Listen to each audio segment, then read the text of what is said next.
And coming online to Twitch immediately, showing me an unstable warning. Great.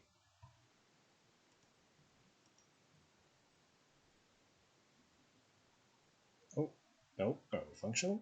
We might be functional. Alright then. We are back. We have lots to do in a lot of different directions all at once. The Dawnstone Anvil needs to be a thing. We don't have nearly that much Dawnstone. Dawnstone requires copper and gold.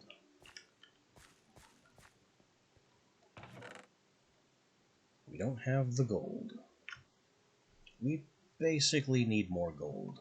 Lots and lots more gold.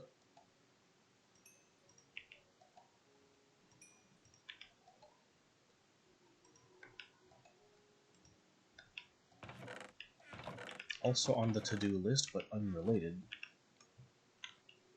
making the crafting bench and getting these things online so I can improve all of my storage, including things like fluid tanks. But that too is going to involve gold. It feels very strange to be gated behind gold. That almost never happens to me.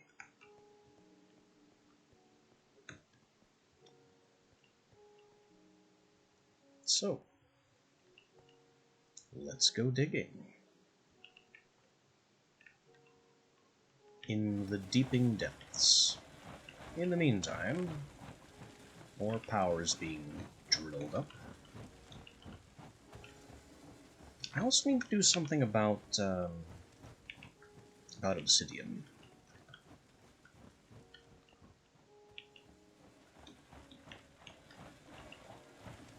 I need to get some obsidian so I can make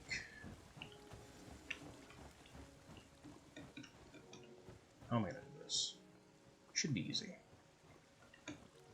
So I can make an enchanting table, possibly a portal to the Nether, get access to some blaze related stuff.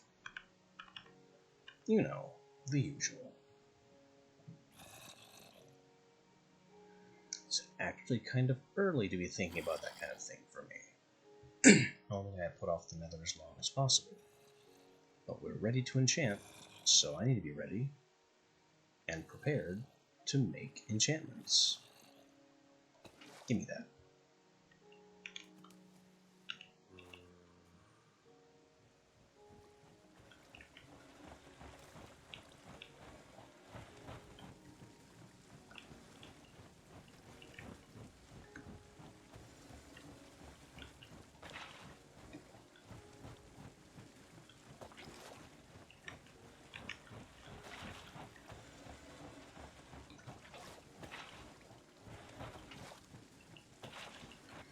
We'll just smooth some of this out, so it's less annoying to move through.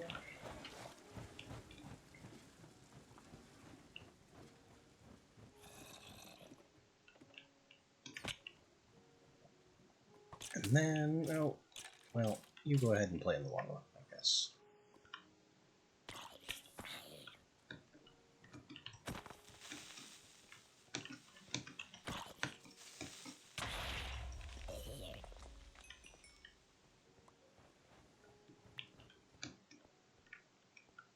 Yeah, I really need to get that light crystal online.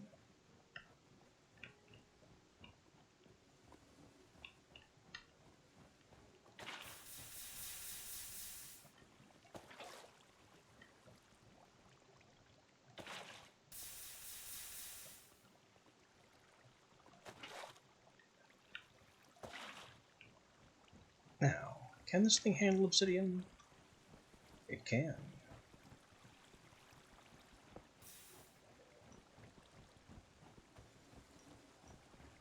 Somewhat faster than diamond, even.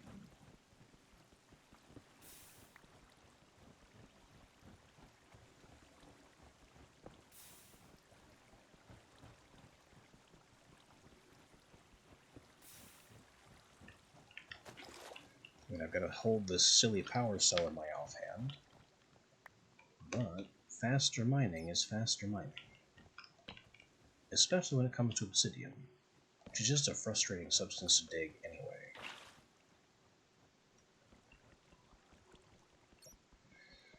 Imagine what this thing would do with a little bit of efficiency on it.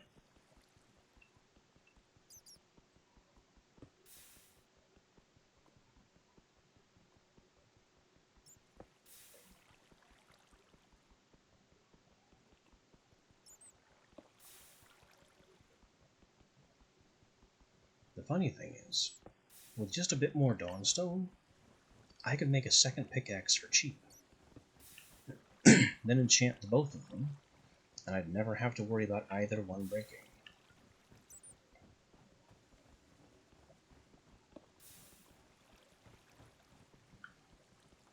That way I could have one with Fortune and one with Silk Touch, and enjoy the best of both worlds.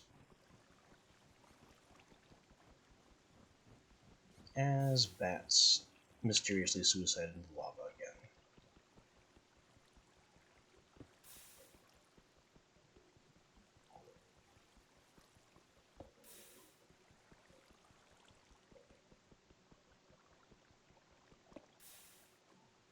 Wait. Did my Ember Boar stop? No, I just got a rage of the noise. It is, however, getting dark.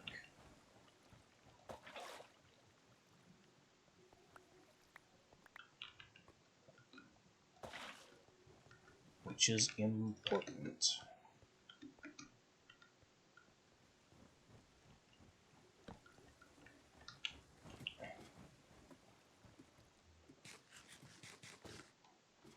Because I keep neglecting to make that illumination powder. And if I can get the illumination powder, then I can get the cave illuminator.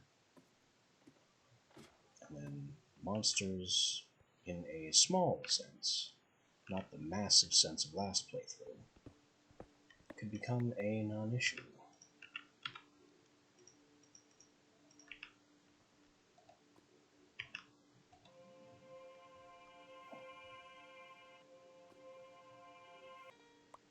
So there's the illumination powder. And we only have the small altars. We can make Nocturnal, or we can make this thing.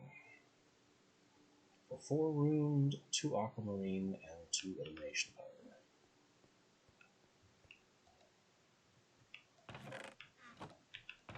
Where did I put 2 aquamarine, 2 powder, and would you look at that, I have no ruined.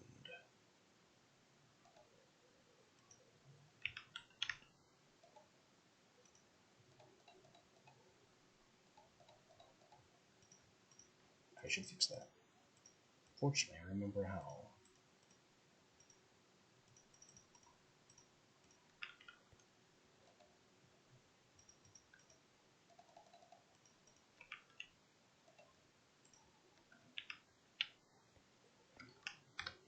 Funny how this mining expedition has not had any mining take place. Must reverse these. Yeah, that would do it.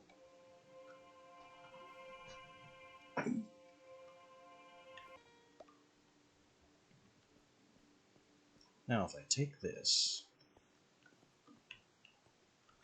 and just kind of put it somewhere exposed to the sky, like right there,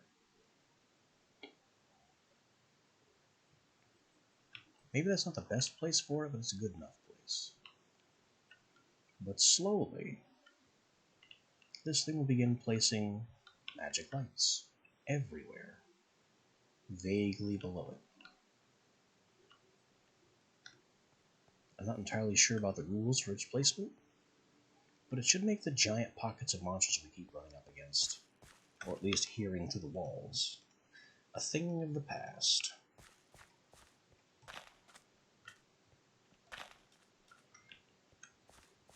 Now, apart from that little trick, I know I've only just gotten started, but I still need to step away for a little bit, pretty much immediately.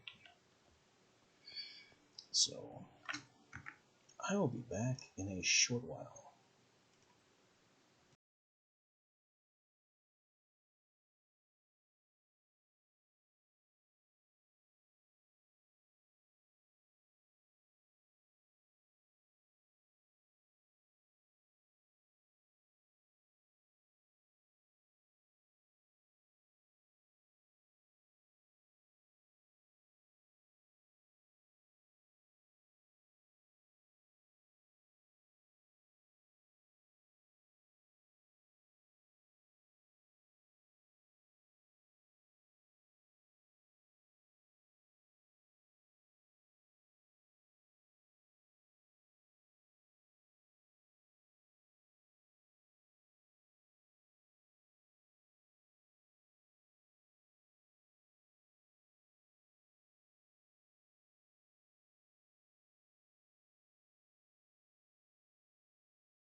Okay, that was longer than I would have liked.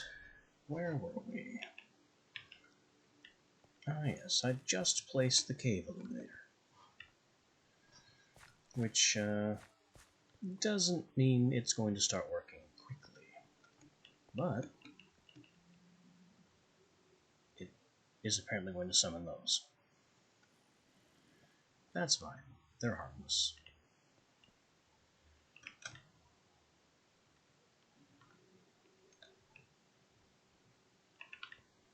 I'm also kind of short on torches.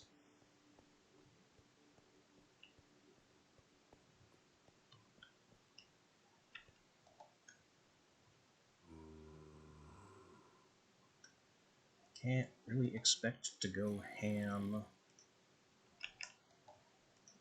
on the whole mining thing.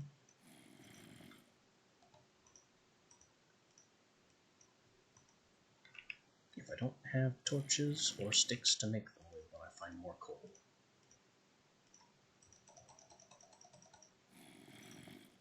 Alright, it's a start. And when we dig coal, it'll be more of one.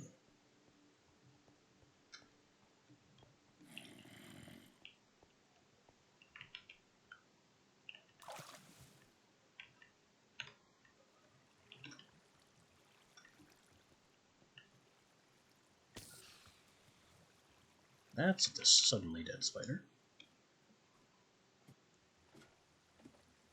Oh look, some of our cave illuminator lights are already in. This entire chamber is slowly becoming a lot better protected.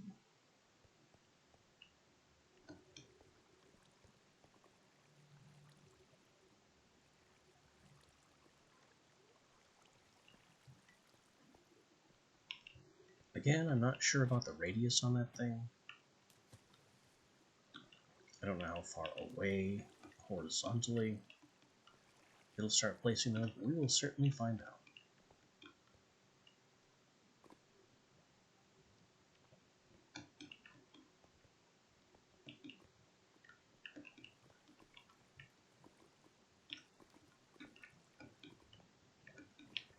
I'm just going to continue ignoring diamonds because I don't have fortune. I don't have any immediate need for diamonds. But when we do need diamonds, we're going to need lots of them. Squid? Oh yeah, there's an ocean tile up there.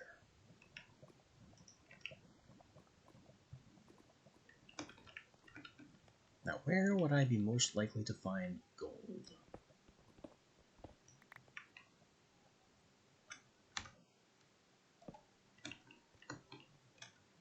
Or perhaps even better,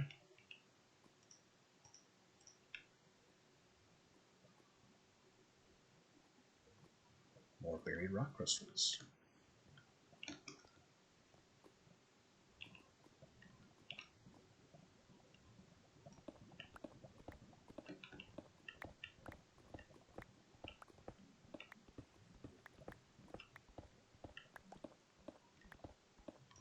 As much as I would love to use fortune on rock crystal, we're going to need a lot of rock crystal before I get to the point where I have fortune, like readily and easily available.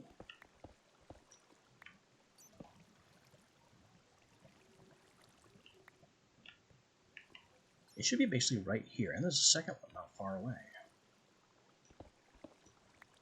Oh look, 2 of them. For a total of 5.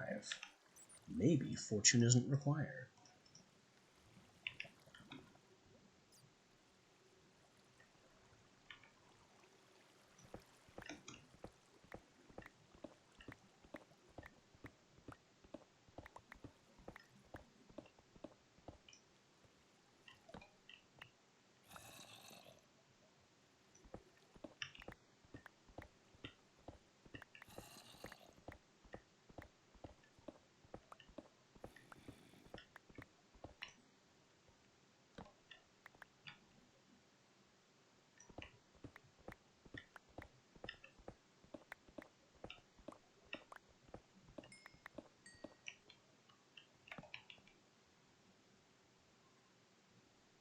Right down here. bedrock issues.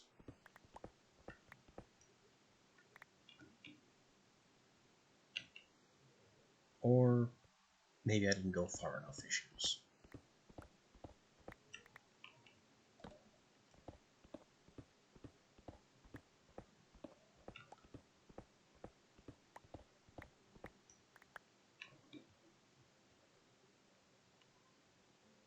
Hello?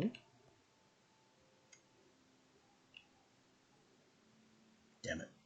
Must be daytime.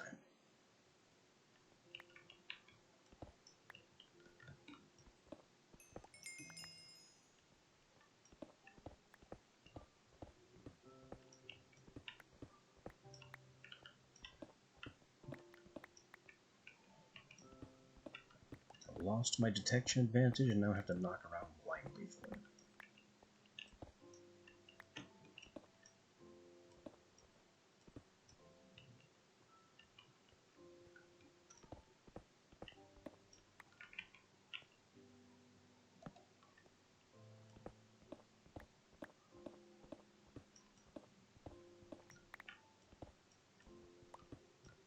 Chances are, though, it's looking increasingly like it's stuffed under this bedrock, where it's simply not accessible.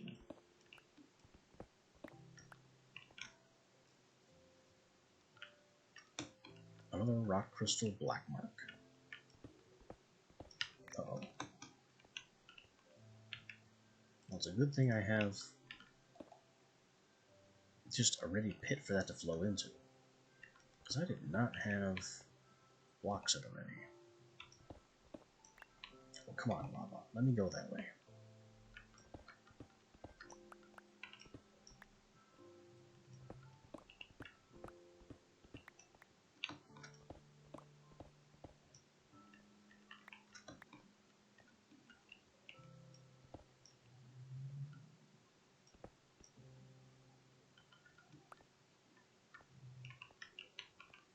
So, yeah. Looks like this rock crystal is a literal dead end.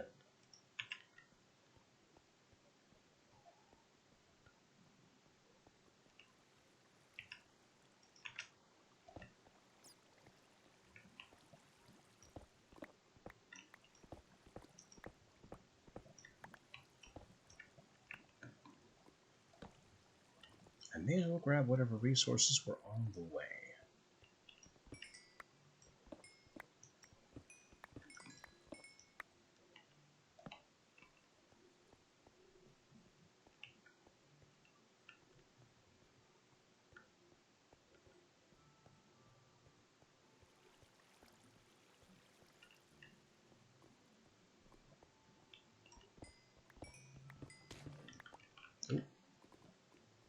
Oh, there's another squid from the stratosphere.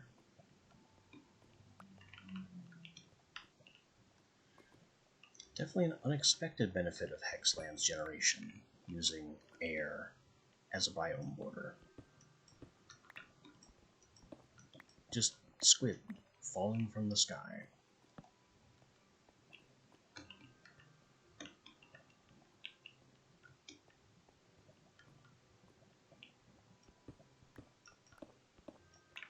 Much like bats, squid don't understand their own limitations either.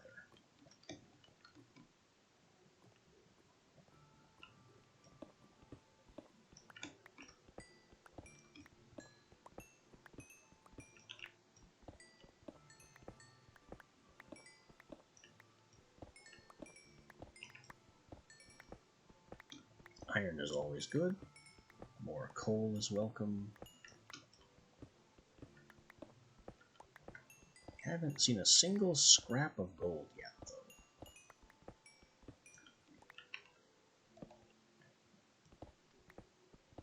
Always seems to be the way.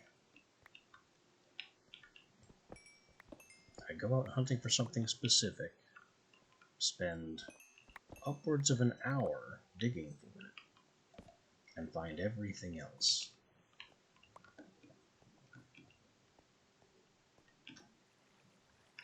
I mean, there's diamonds right here in the walls, right for the taking.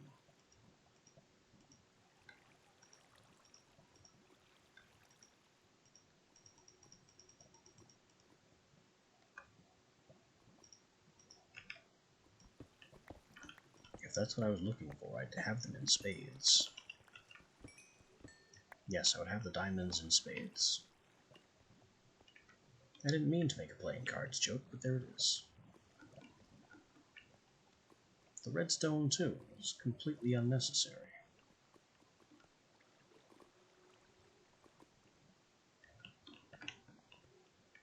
I just need gold. I'm simply not seeing it. Copper.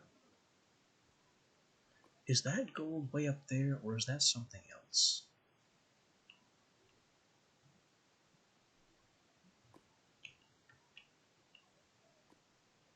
It shouldn't be gold. That's too high up for gold. It's probably nickel. But now I have to go find out.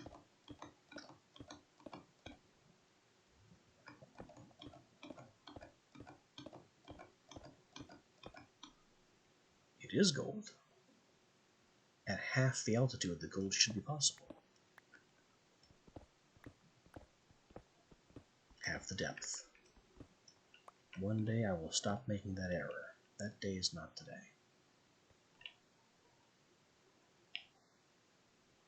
There's also plenty of copper around here. And what is that over there? Just, well, it's iron and something else. But I can't see it with the rest of the rock in the way. Tin.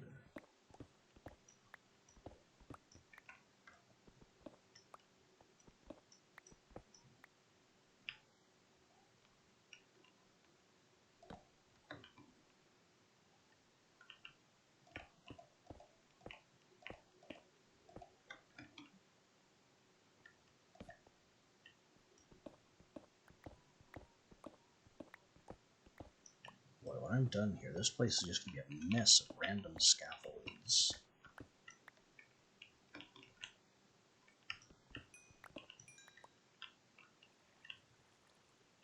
Just tons of weird strips of cobblestone spanning the gaps.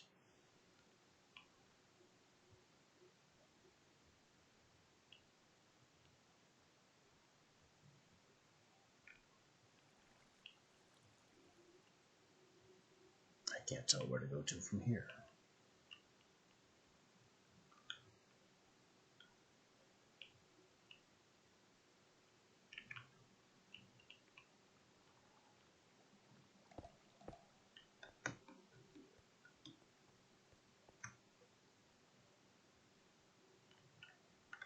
I should probably mostly come back the way I came here.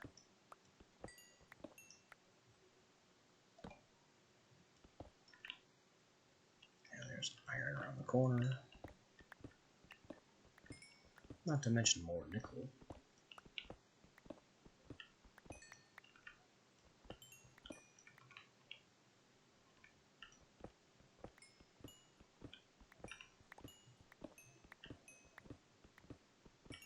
You know what? That's right, too. With my geologic separators, copper is gold. Just not as much.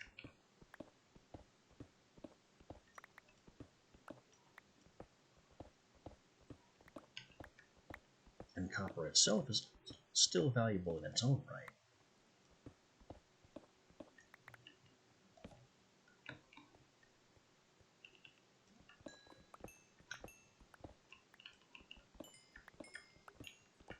And then I can technically remelt the gold to make dawnstone with it.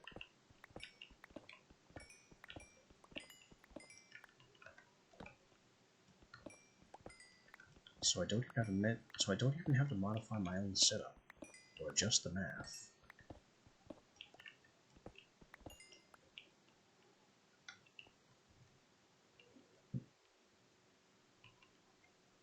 While I'm up here, I missed. I said, while I'm up here, put a stop to that lava flow.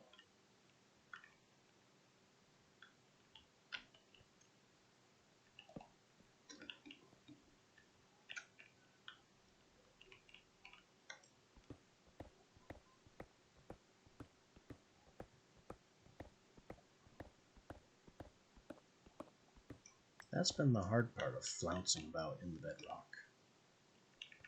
All the lava columns. It's like being in a really awkward nether.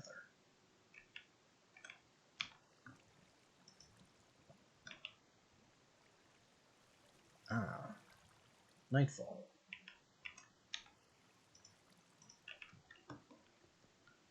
Which means if I can remember where my tunnel was,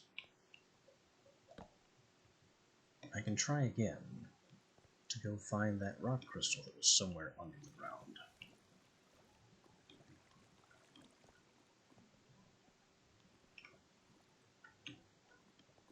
This doesn't look familiar.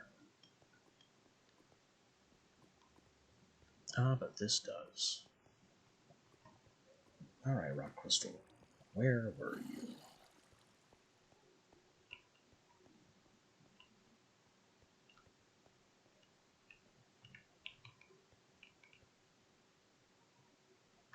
That is definitely right under the solid bedrock.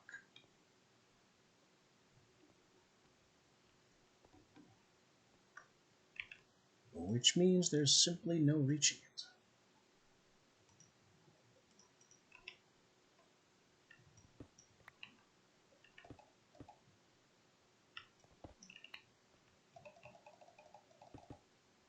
Unless I can somehow push my way through this lava. We've tried this song and dance before.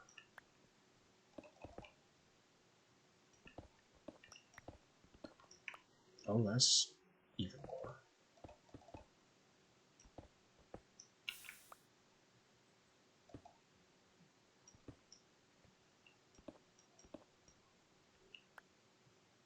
Hey, we got it.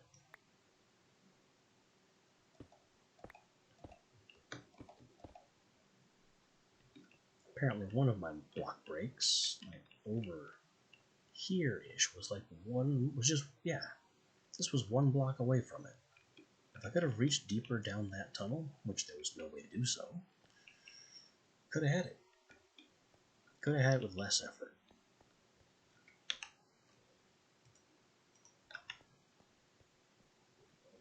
But hey, rock crystal.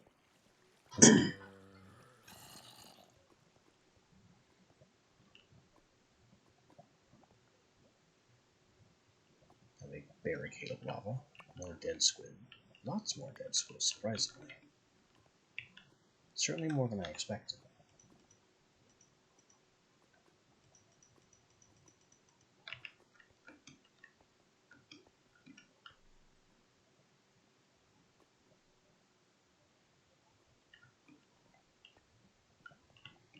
So maybe the problem with my gold hunting is that I'm too low down.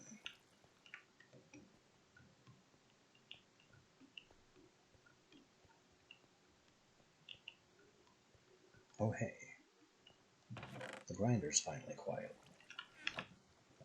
How about you take my spare coal off this stack? And also this grid.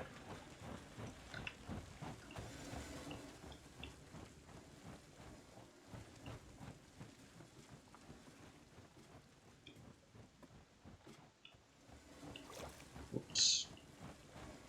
Glad that water's there.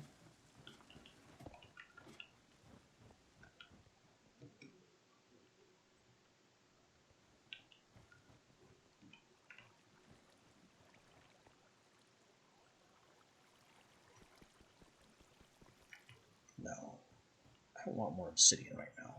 I want gold. I'm just not sure where to go to get it.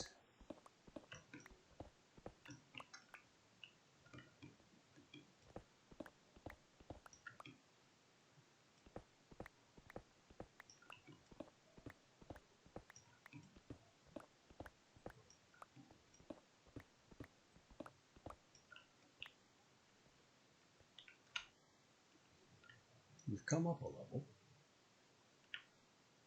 Still. Wait. Wait a minute. I do know where to go to get gold.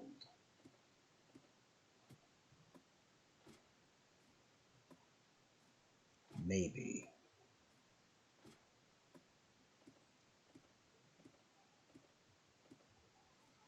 There's that Badlands tile, or the Mesa tile, whatever you want to call it.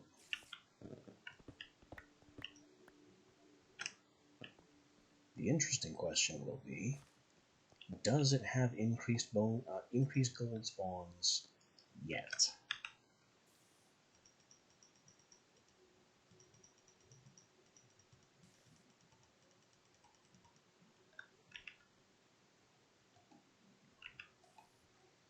And yet is very much the important part of the question.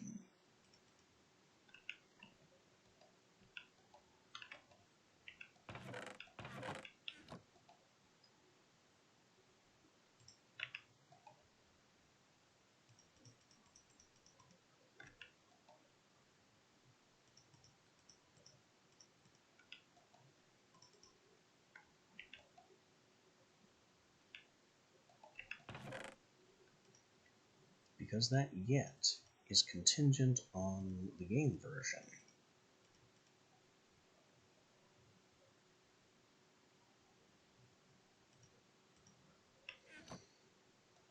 And I simply don't remember, or even, I don't think I ever knew to begin with, whether or not. Here, have that.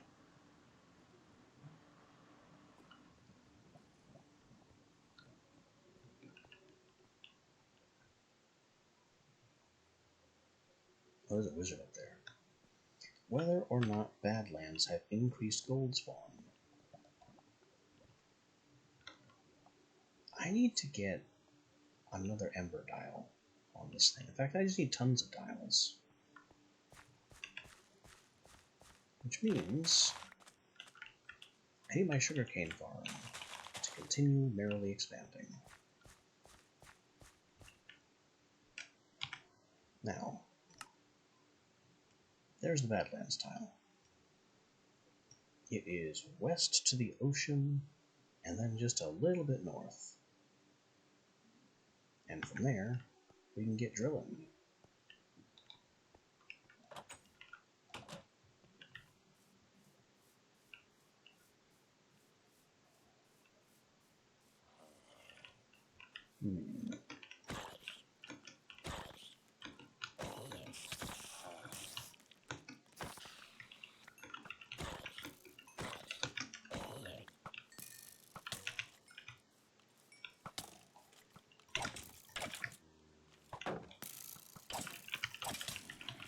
Awfully busy out here tonight.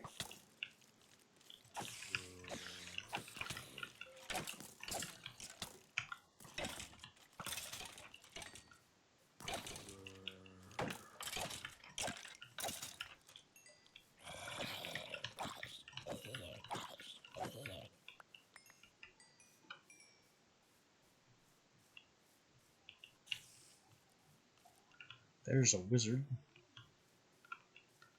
Is it the same wizard that was threatening me before?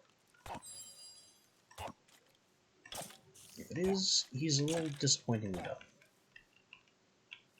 That was a creeper. I just saw a flash of a creeper face somewhere off to my right.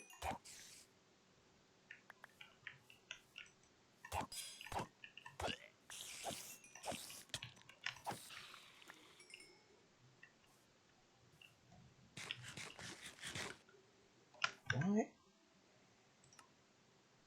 I'm on normal. There's no reason that we should have monsters this prevalent everywhere. But they're just endless.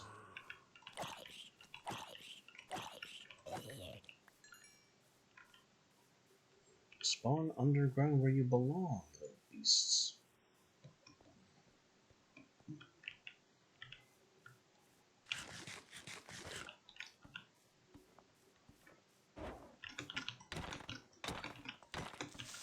Uh-oh.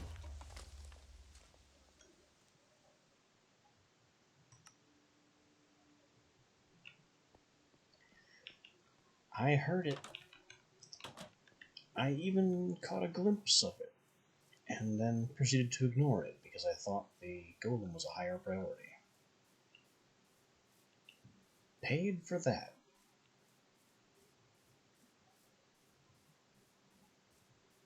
Now, how much of my stuff got catapulted off the cliff?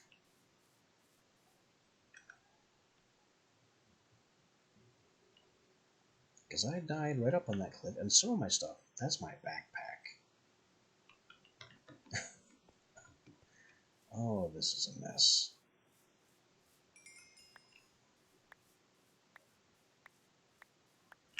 What the? Another one?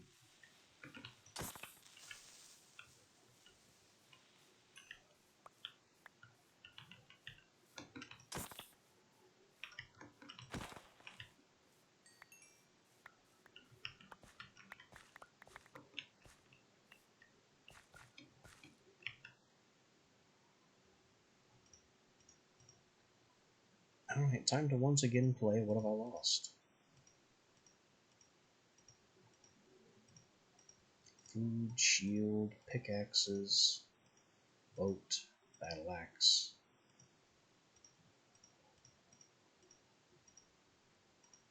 I don't have torches. I don't have my chest plate. That's pretty obvious. Oh yeah, and my backpack.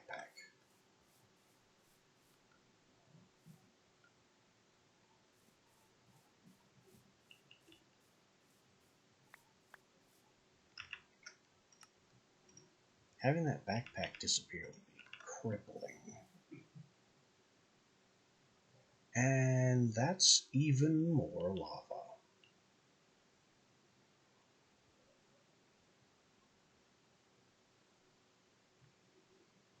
So whatever I lost down there, probably incinerated. Oh, got the torches though.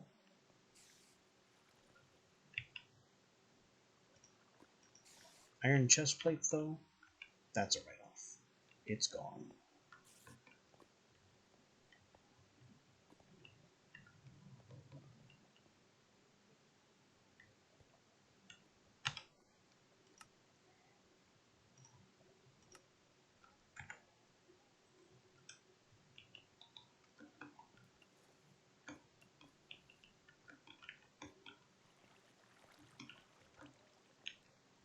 Oh, no, here it is.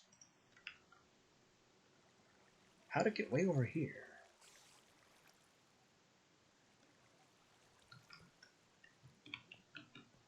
Oh well. Gift chest plate and all that.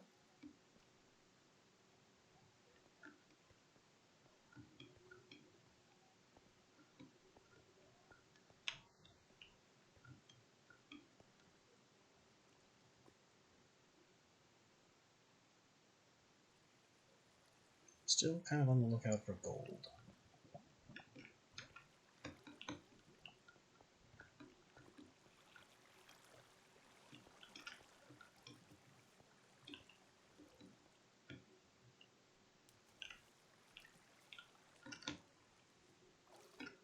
The good news here is that I've already used this specific ocean tile as an egress down to the bedrock level.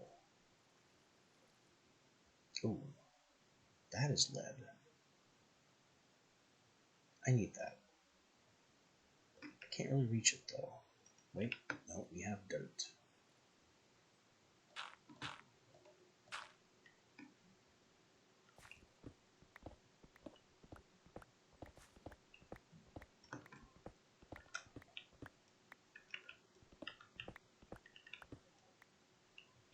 I'm coming for that lead. Where'd it go? I know it's higher up.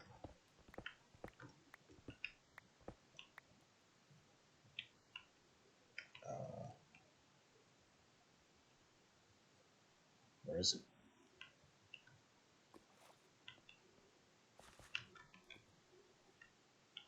It was above me. So it is higher up, just not nearly as far away.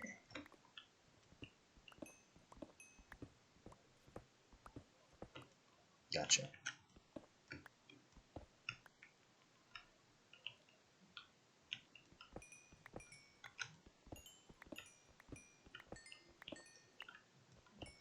And more coal, of course, which will mostly fuel my Ember Boar related endeavors. What? That's weird.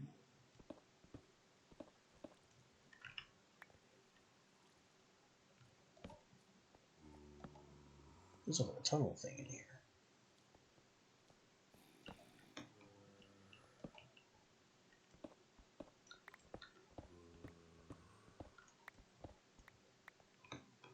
The lead and tin are nice. Basically a pewter deposit.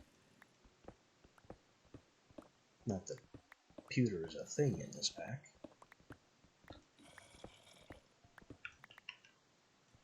Is that what pewter is made of? Lead and tin? Sounds right.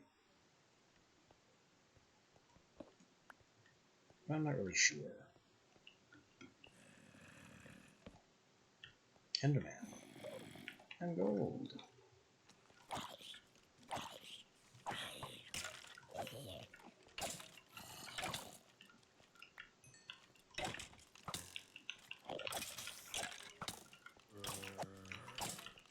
Gee, how many skeletons are there in here?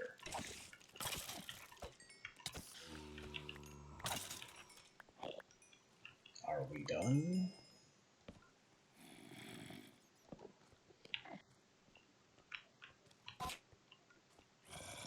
Where'd he go?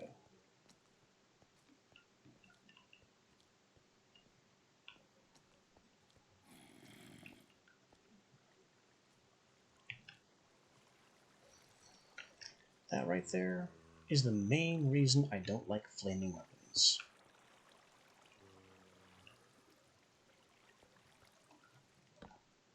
Because if you inflict a damage over time on an Enderman, like fire or poison, they will panic and teleport crazily with every tick of damage.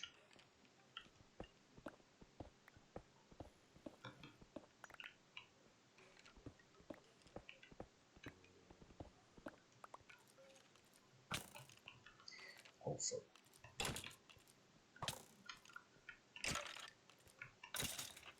Yeah, that's what happened. The axe inflicts fire. Oh, I hate that.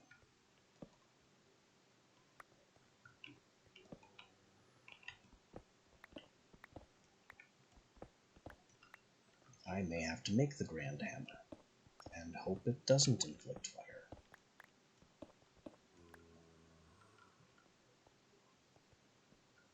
I thought I could get away with just using the axe as my weapon.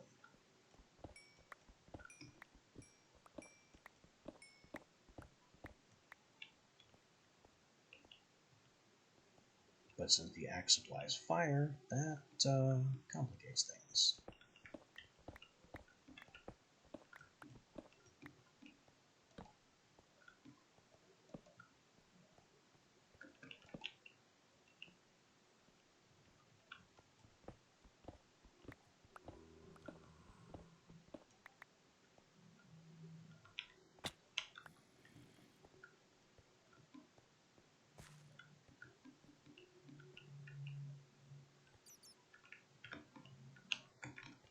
Not me over there. For more iron. More iron and more golem footstep noises.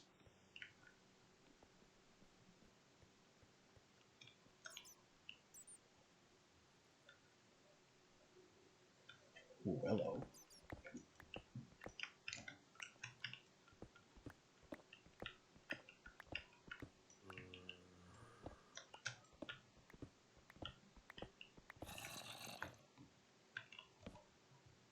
Iron and coal? Wonderful.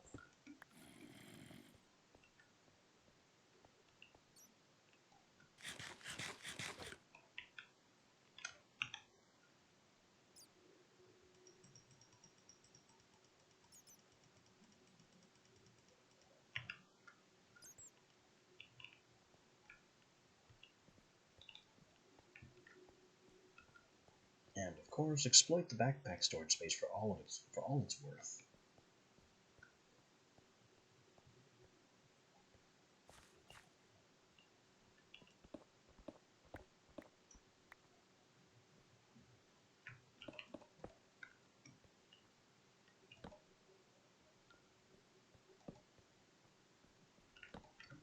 Look. More creepers.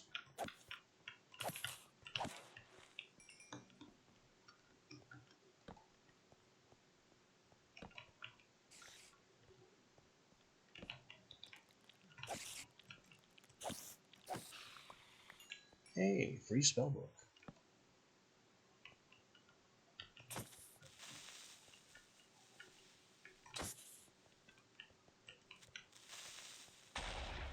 Why? Why? I was out of your explosive range, but you were still offended by the existence of a torch for some reason.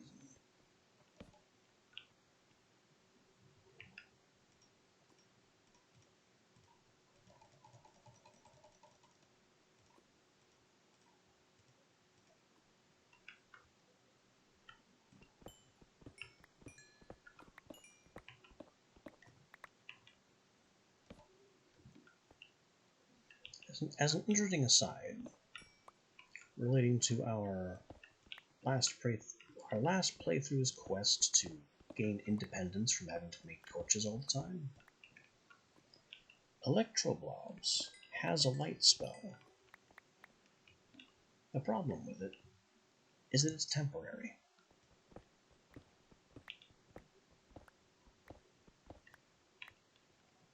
I can't think of any circumstances where I could possibly need to place a light that lasts only 30 seconds.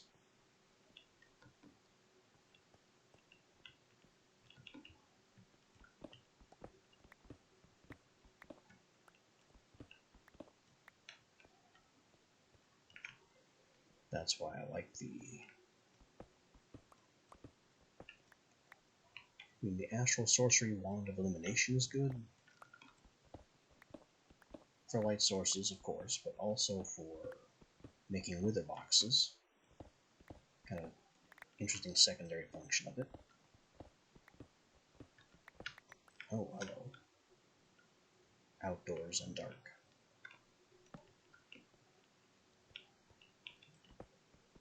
But also, I've always enjoyed the Ember's Glimmer Crystal.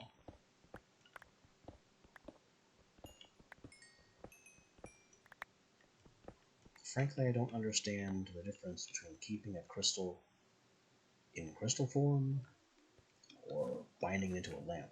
Like, what changes? Because I don't think the tablet ever mentions the lamp. It just kind of shows up in NEI or JEI, whichever one you're using in this age. And then you have to wonder, well, why would I want to put my Glimmer Crystal in a lamp? The Glimmer Crystal is expensive.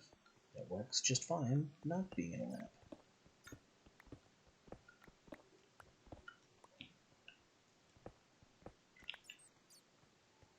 Of course, I'm talking about things I haven't even gotten close to showcasing, so we are well and truly ahead of ourselves.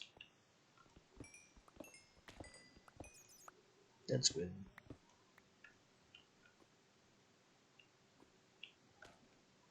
Double dead squid.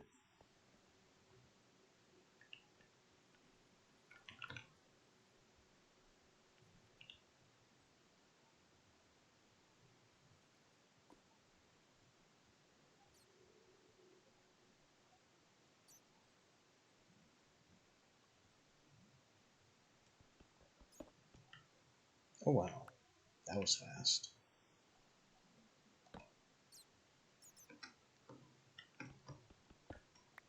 Chewed through that like I had Aqua Affinity.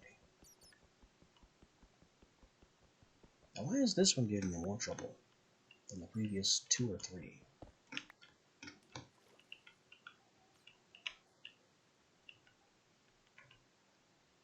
Oh well.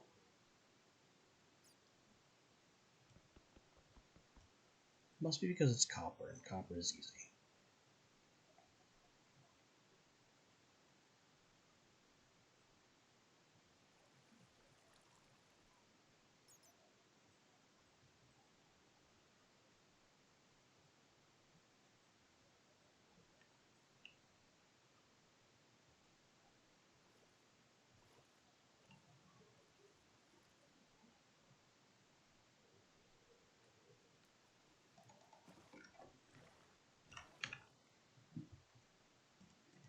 Alright then. Pack away our current level of spoils. And to the Badlands tile. Possibly Mesa tile. I keep using the two terms interchangeably because it started off as Mesa, and then became Badlands later.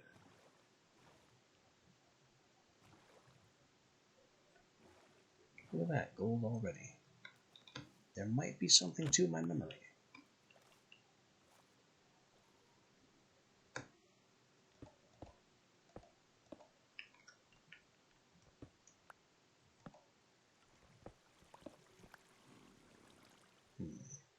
Only two, though.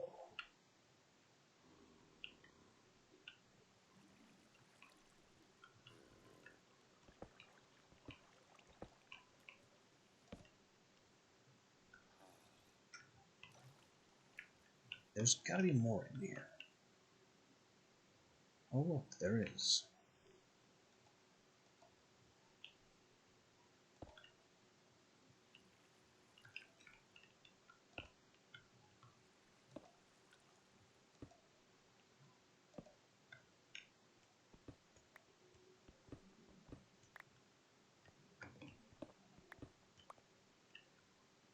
And it's still a mesa.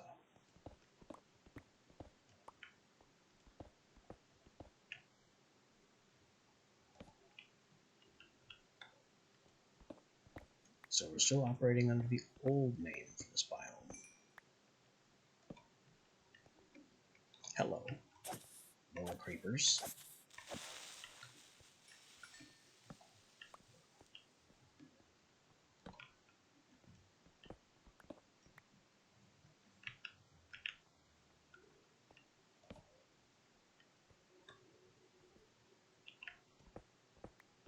And yeah, there might be something to the increased gold spawn rate, even while it was a mesa.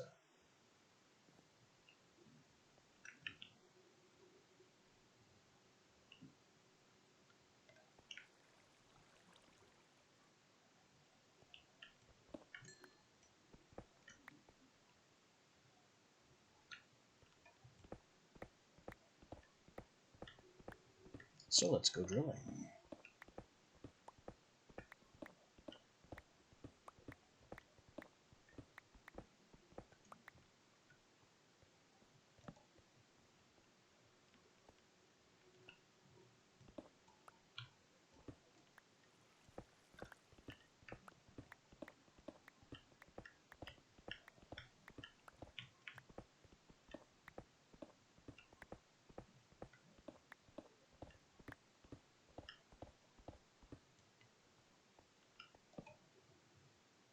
The only thing I wish I had right now was the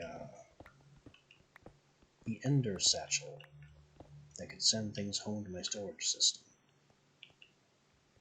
But I don't have that storage system. Not yet, anyway. That's why we're looking for the gold.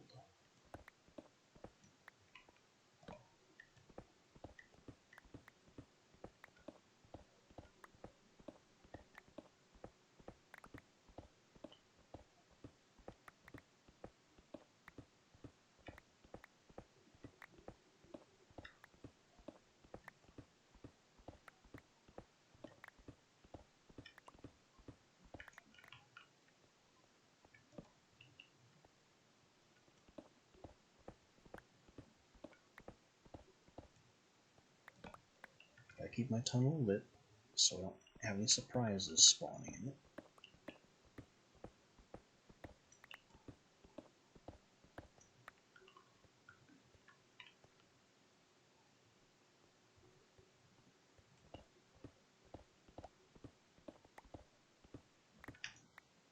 And there we go. We just cut straight through this hexagon.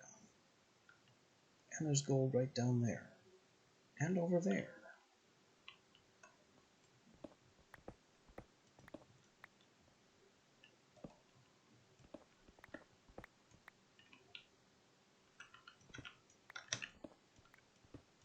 Well then, let me reach it.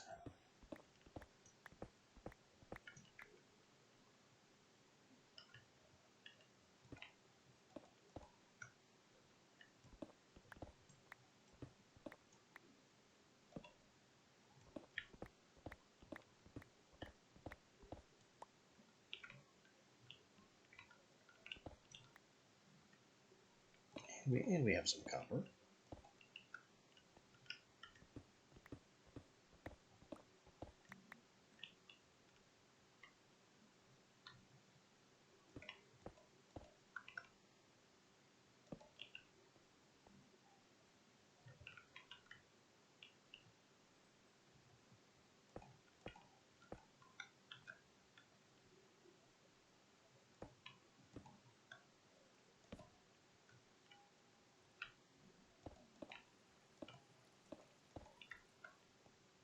Just squeaking our way down the gold here.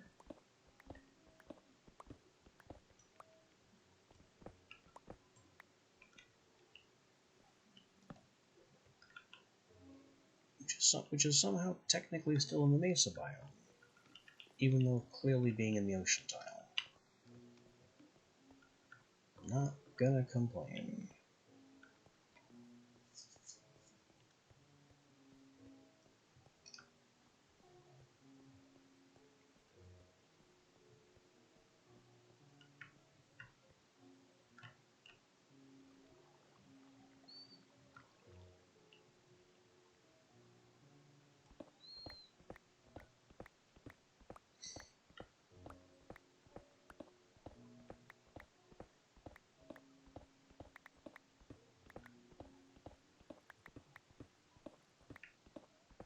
Now we're going to try and do a classical strip mine here, but I don't know what I expect to find besides stone.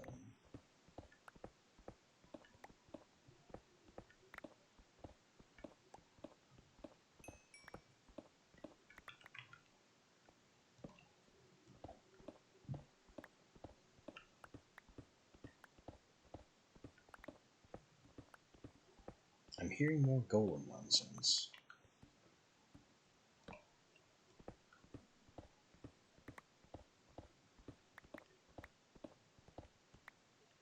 Hey, more gold. Ah, here's the golden nonsense.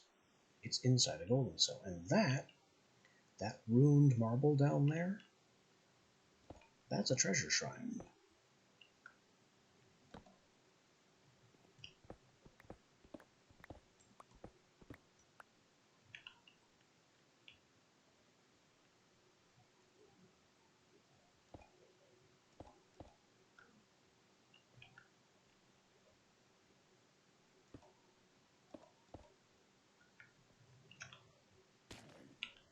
If I could get down there...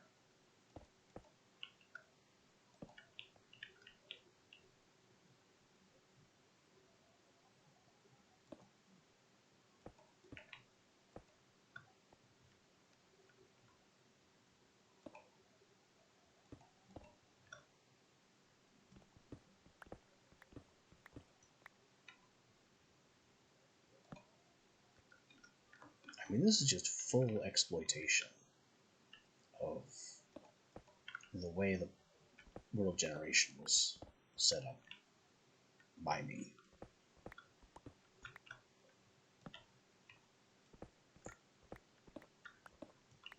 Is it cheating? I mean, probably not. It's a unique sort of challenge, that's for sure.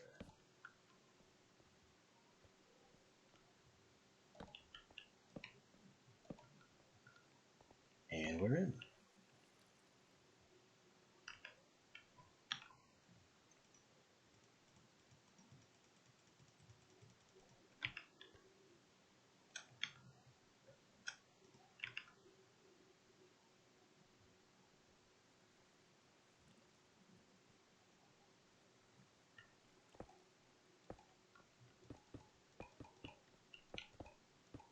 First of all, forget all this water nonsense. And now, we feast.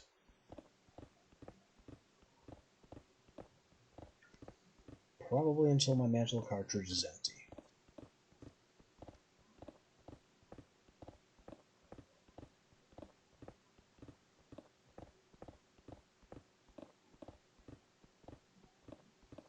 I wonder, since the clockwork tools don't really have their ability at all, and instead have some special interaction with the cartridges, does unbreaking even apply to them?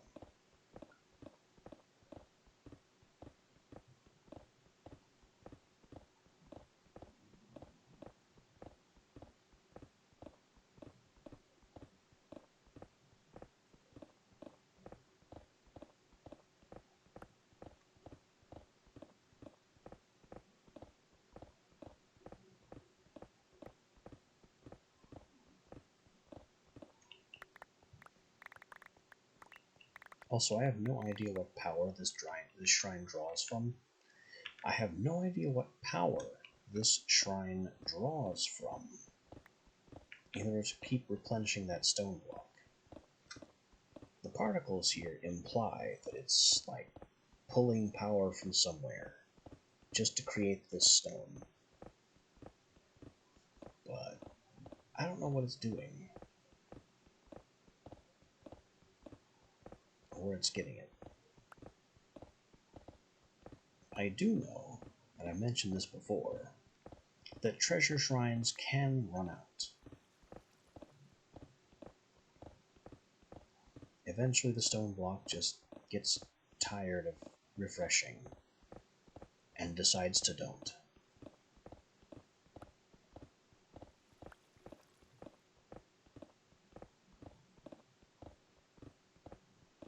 Don't really know how long that takes though, because it's been several versions of Astral Sorcery since I've sat here and bashed on one until it broke.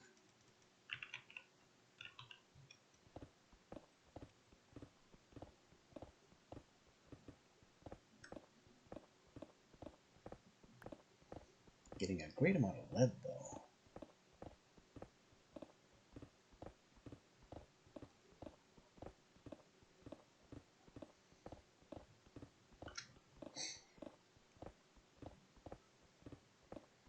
Maybe it keeps going until whatever script causes this to function just encounters an error and gives up.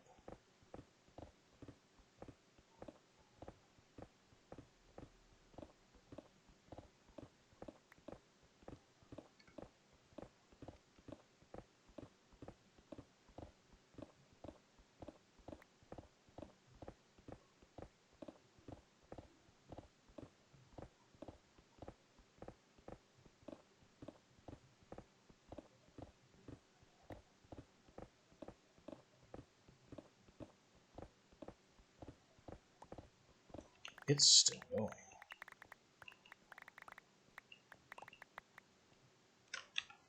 I'm going to completely fill up on cobblestone like this.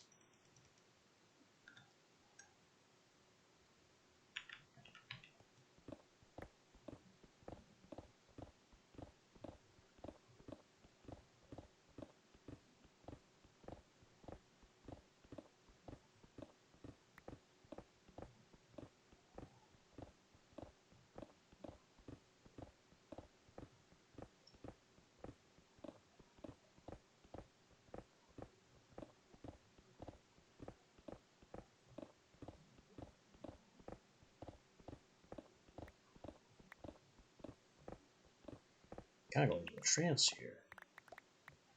I really expected it to perma-break by now. Maybe it just doesn't anymore.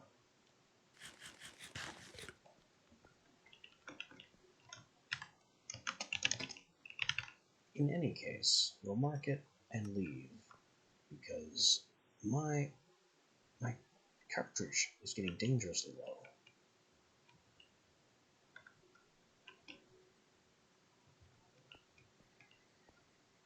And I don't want to have to fall back on the jar and then rely on the jar.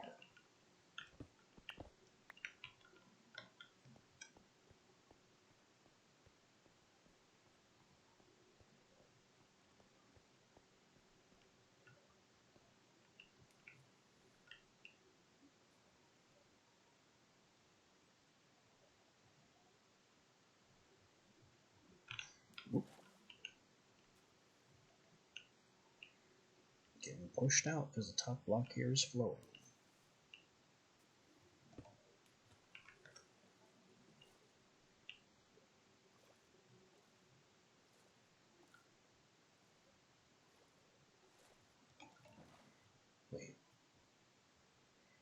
thought I set that to be off. Apparently I forgot that part.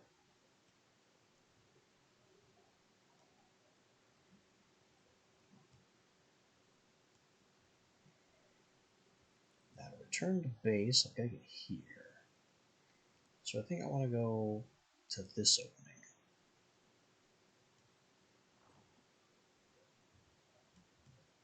I mean, or I could try to get on top of the tiles again.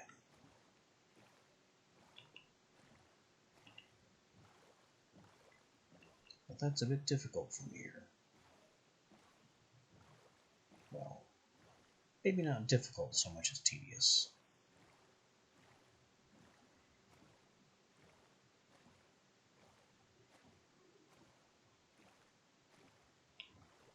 Oh. A path presents itself.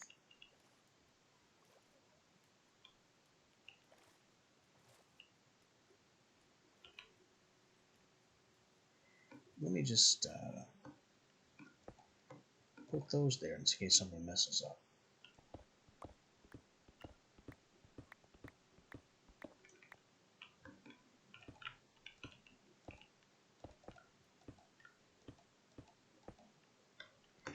Because, why, yes, I would like to climb the vines here. If they would but let me.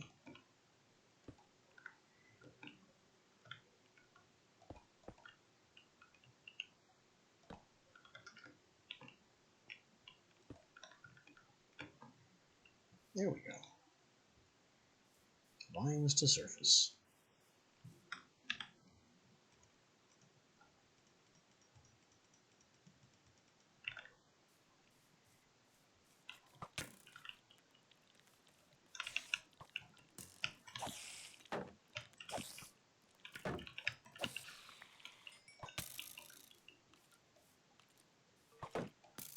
You guys are not supposed to be able to shoot through vines. Oh, jeez.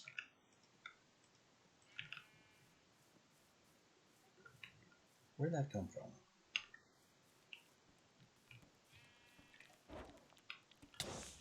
I don't know why I tried to block that. It doesn't work.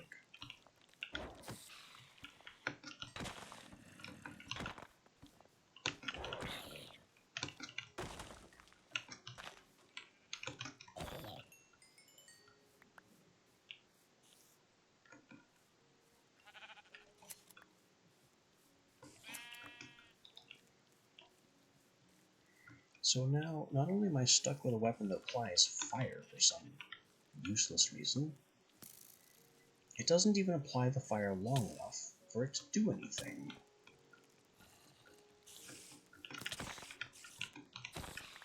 There isn't enough duration on the fire to apply even one tick of actual damage. Will you get off my back?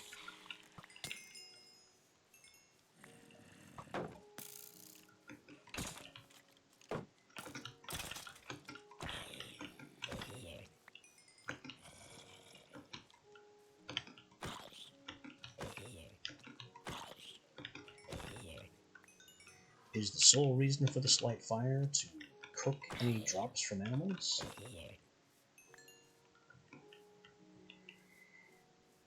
You know, kill cow, get steak.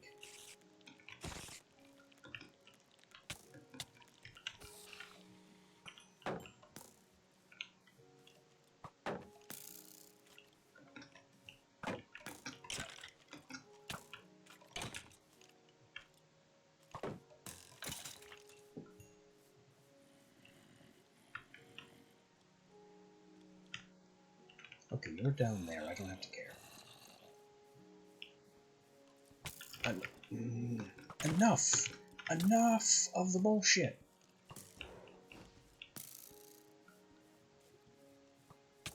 I'm out of food. I can't heal. And it's just skeleton after skeleton after skeleton after skeleton after golem after pack of skeletons. That shouldn't be there. But I guess that gives me some idea of the horizontal reach of the cave illuminator.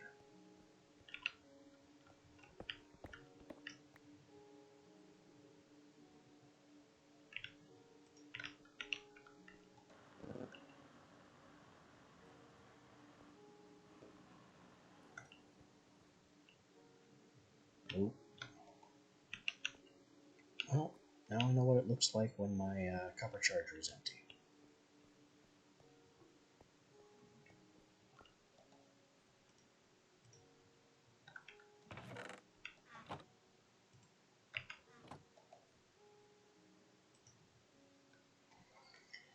Got a lot to put away, and I don't yet have an automatic system to put them away in.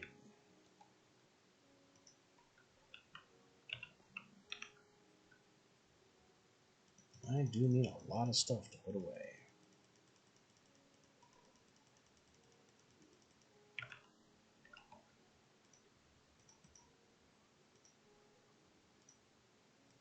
That's ore. We've got blocks, we've got drops, we've got ores and gems and other valuables. More drops, blocks, ores. It's a goodly amount of lead.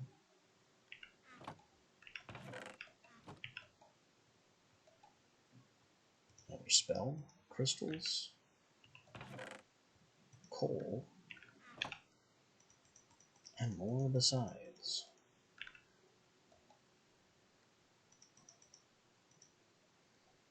I've got to upgrade my cobblestone to a trove.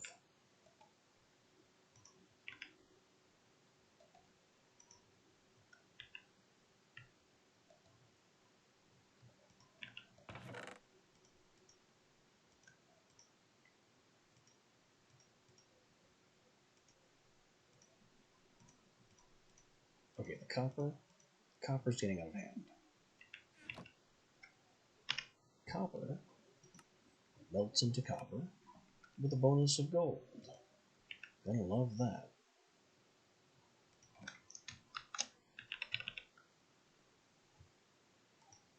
I can stamp it into plates. Do copper plates do anything special?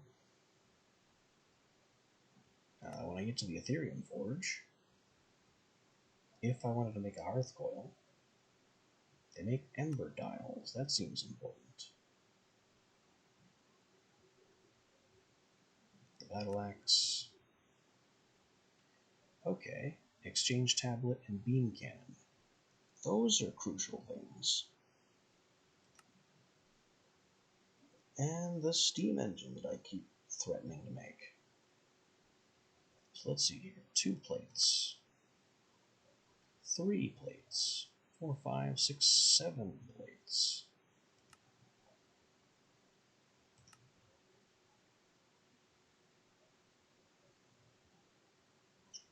I can just make it 10 plates. I have 3 copper plates already.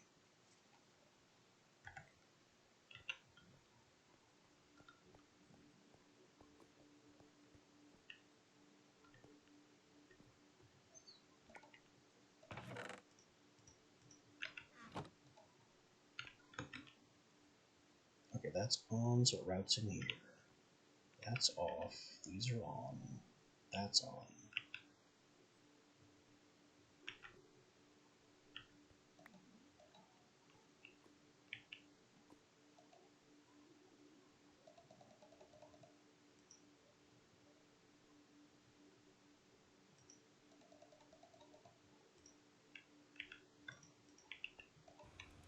Let's make some plates.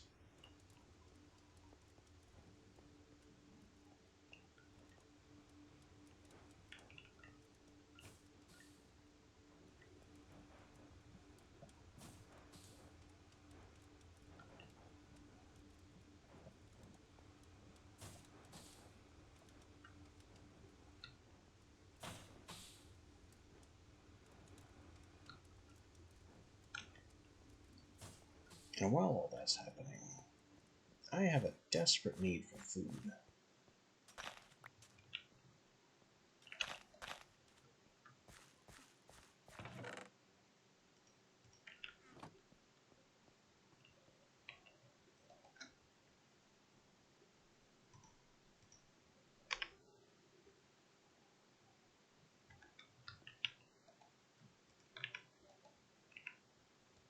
Get some beefsteak going.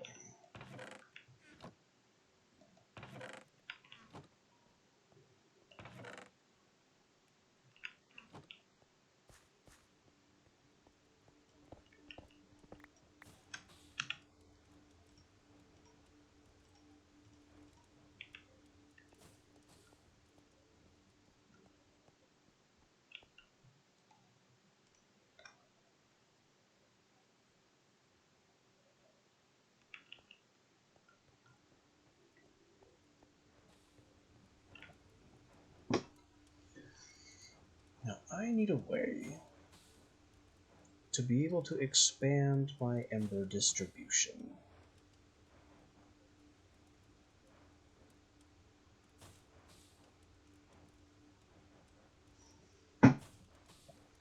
Because each emitter can only run one machine.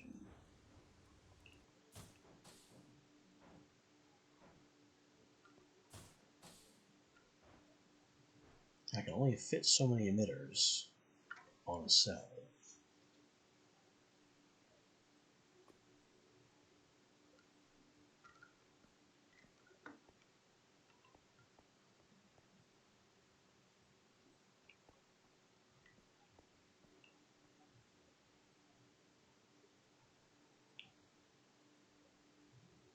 I think the clear answer here is to make a second cell.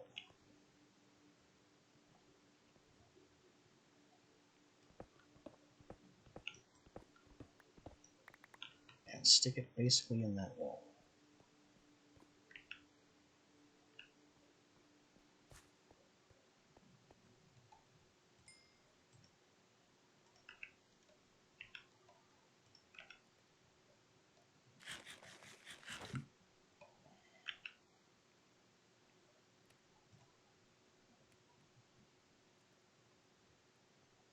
With a nice convenient copper block and 4 Caminite bricks, which are not convenient at all.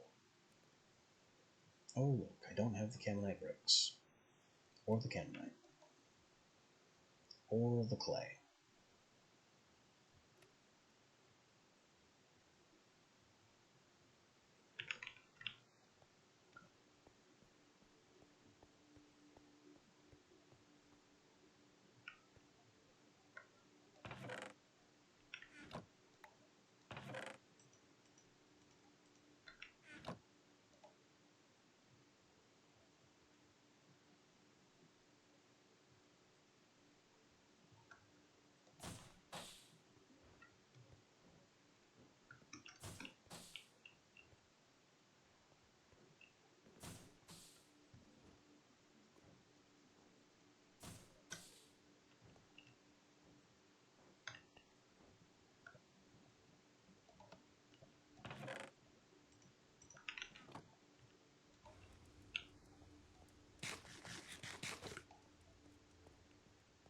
This does not mean I'm going on a clay hunt.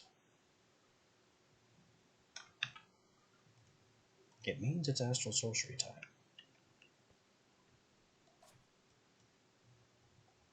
Because we've discovered that the clay hunt method is just not good.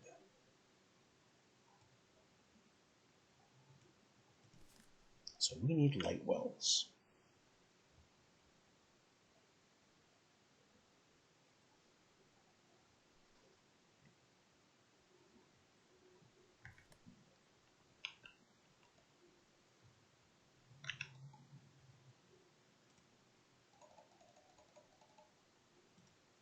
Something like 4 of them would be great.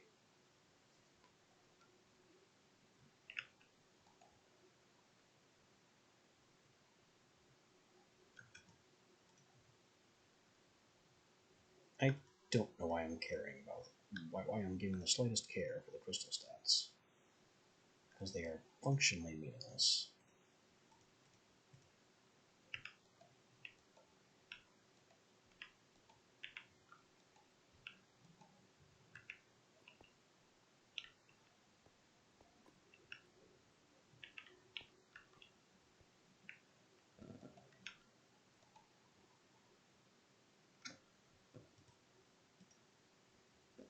Ooh, chisel, regular. That's wool, that doesn't count. I don't have the marble to do this, do I? Each one is 2 chiseled and 3 ruined.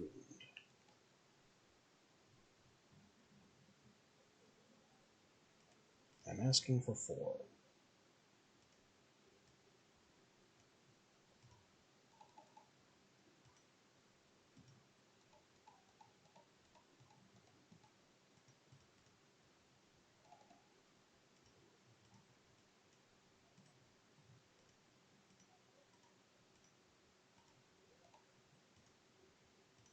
I guess I do have the materials.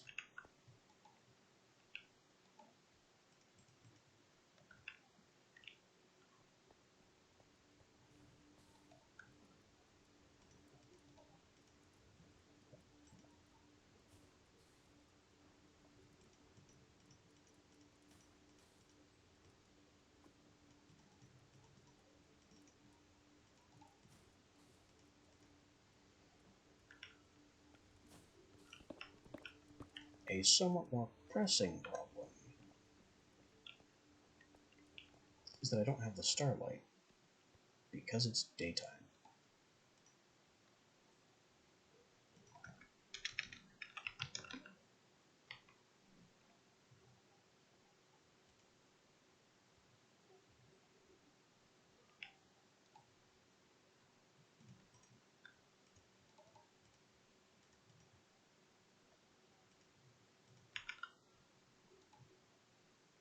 Let me deal with that by completely ignoring the problem.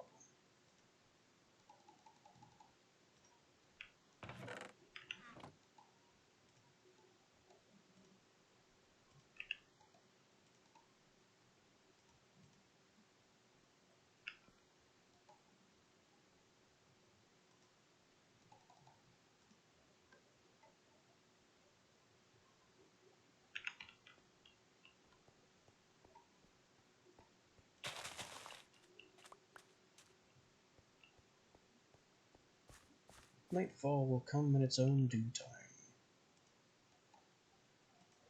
And while it's on the way, I can do other pressing things.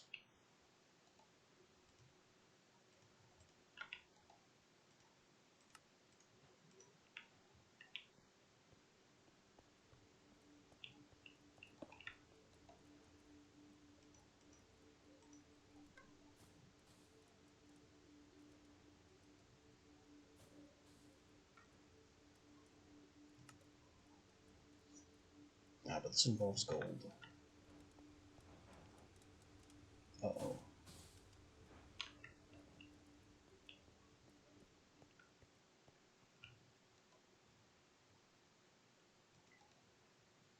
I didn't account for the Ember power reserve this would take.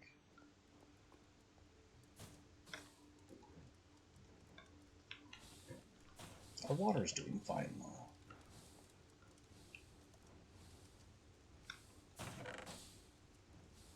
Ah, yes, look at that copper process.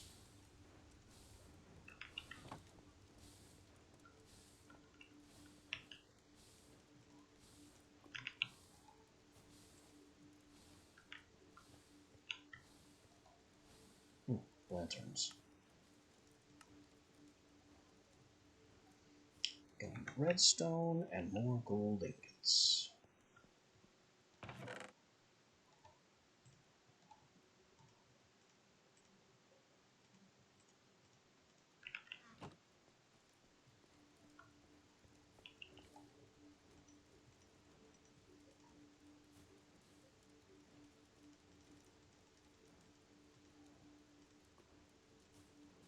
Inlay.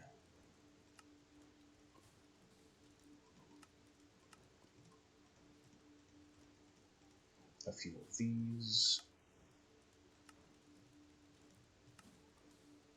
Troves require a material interface, so we'll make a material interface. They also require a radiant chest.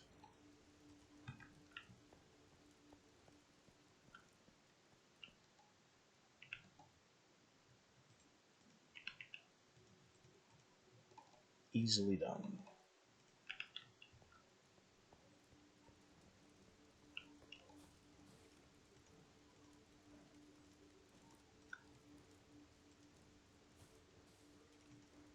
brazier is dust, gold, 3 logs, 8 burnables.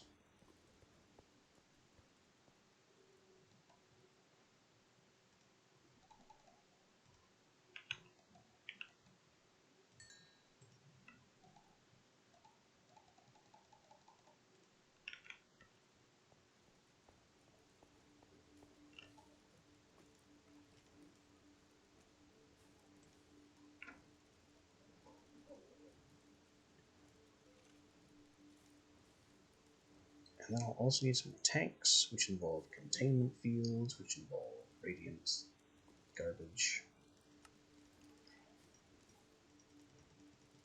More dust. Radiant dust only exists to be an intermediary crafting material. Containment field. Another shape gradient.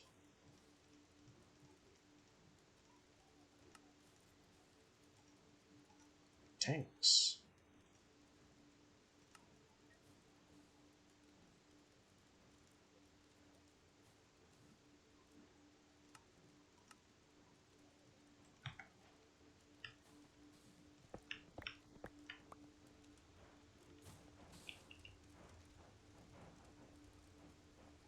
Okay, the ember that I've fed in here is only barely keeping pace with these 2 machines.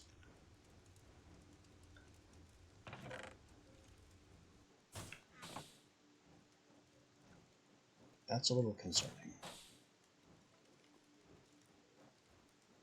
But the good news is the worst is over.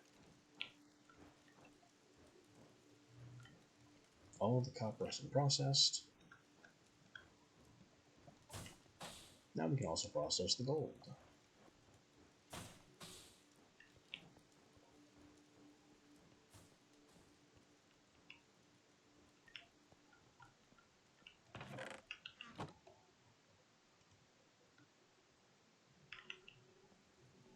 Is it dark yet? It is.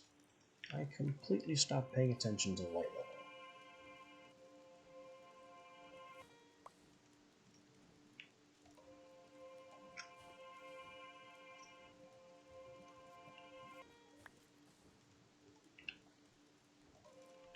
A sign of good efficiency.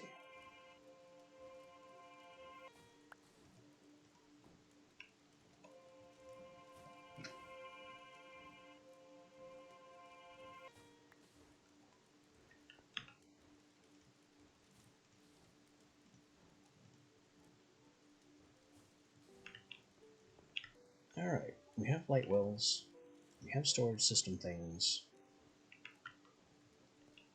especially tanks.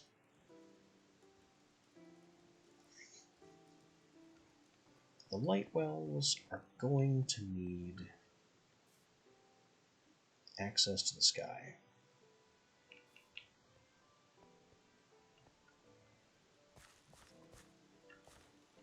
And also access to tank. Which means fluid pipes.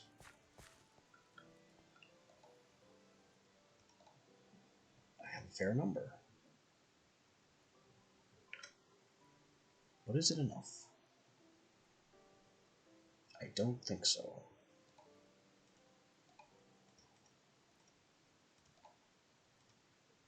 Let's get some plates just in case. I'll need this, I'll need this, I need more levers.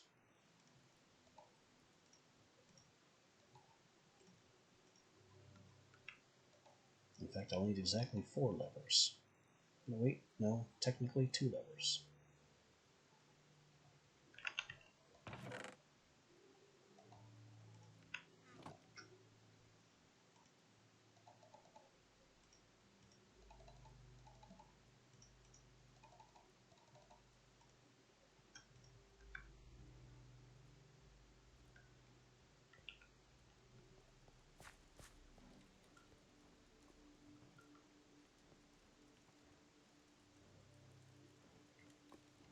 I think I want my liquid starlight tank right there.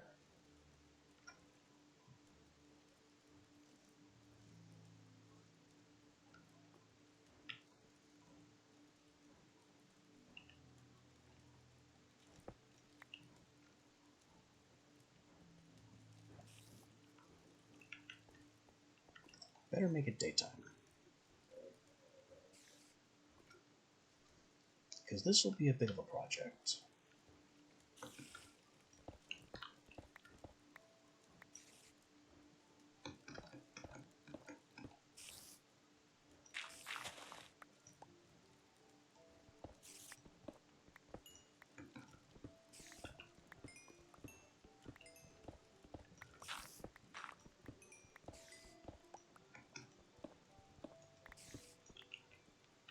You know, I wouldn't put it past the game to drop a creeper down that hole I left open. Wait, how am I out of blocks?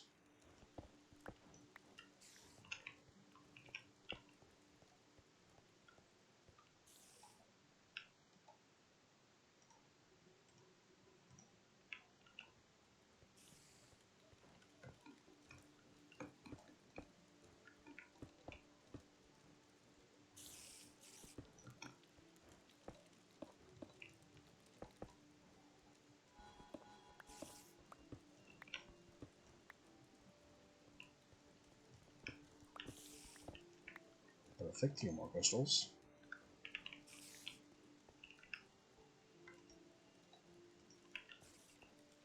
There's the tank.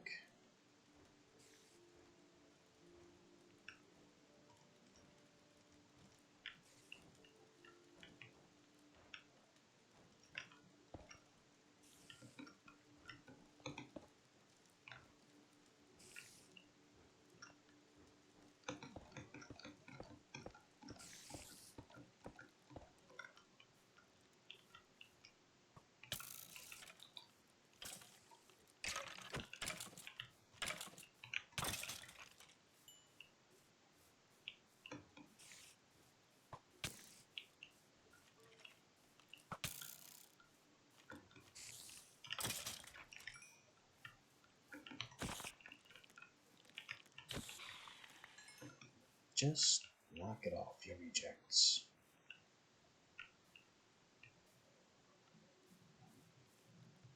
You too.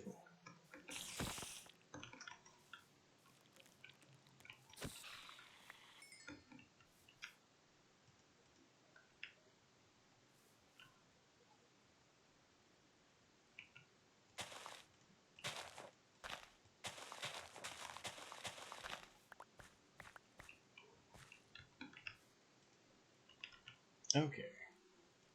I'll break this temporarily.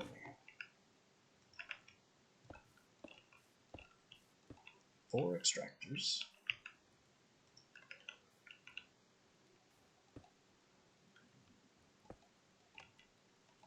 All powered.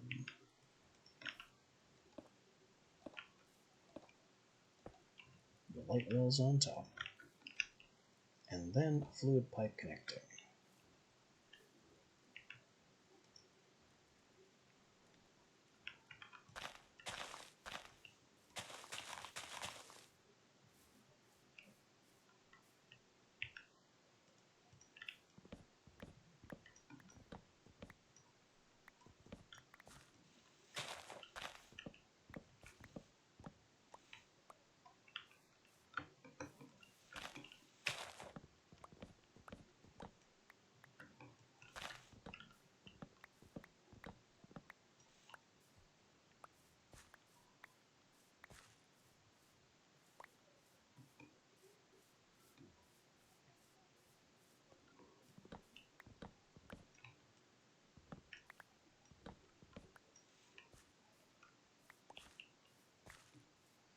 Now that that's established, I can grab some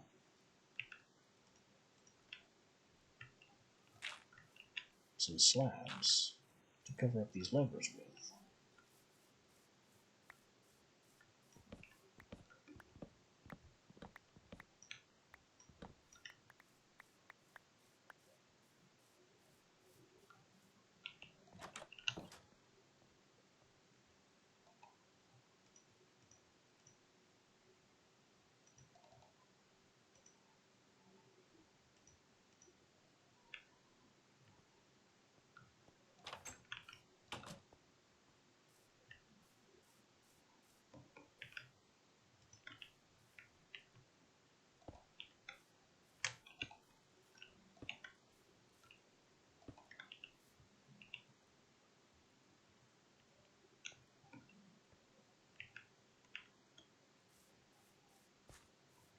And there we go. We are ready to start making Starlight.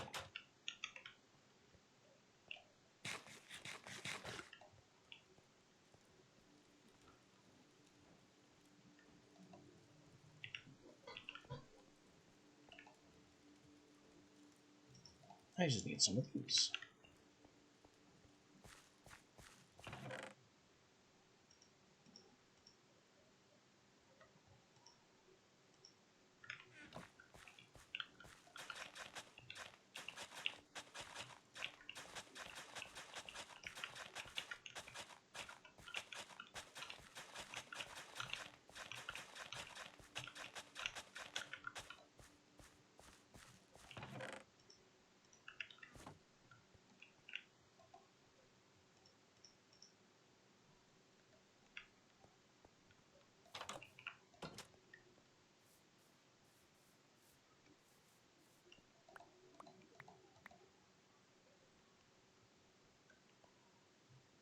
I think one more slab to cover that pipe junction.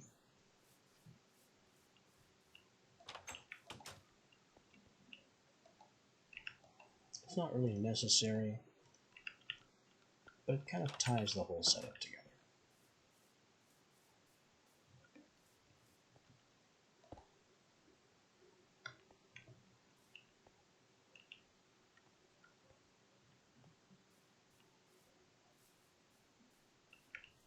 Perfect.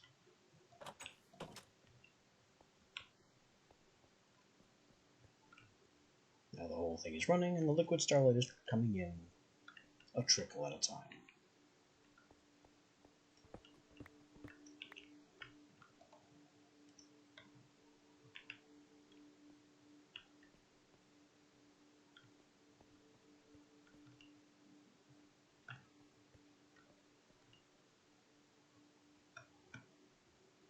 $48 millibuckets of gold. How? Oh. That's my fault. And I can't nugget stamp gold for reasons unknown.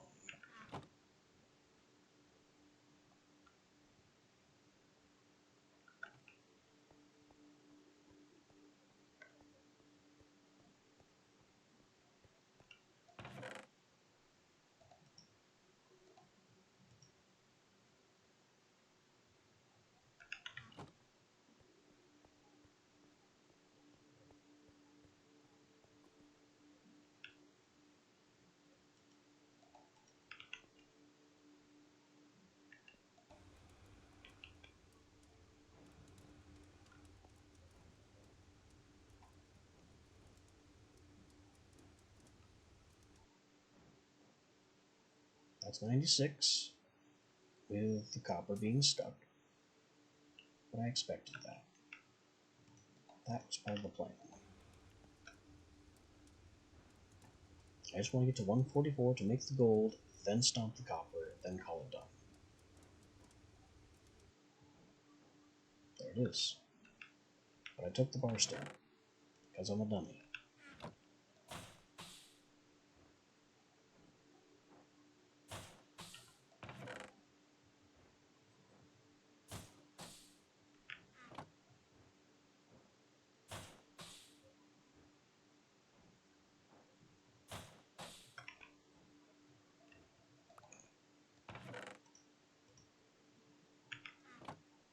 Okay, stamp base is fine.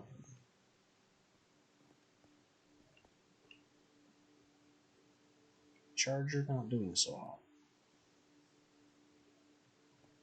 New copper cell needs Canaanite. Don't have any.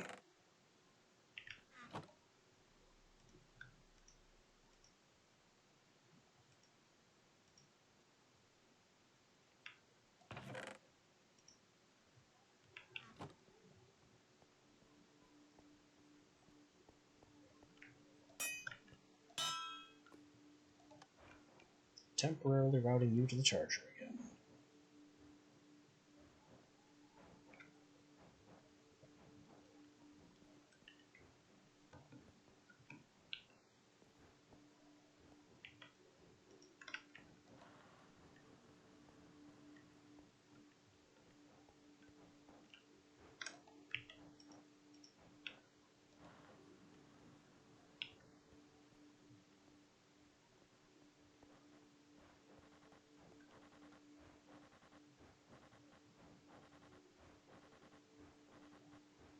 It's gonna sound dumb like that while it's on limited charge.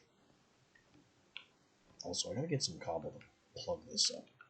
This unsightly little gap here.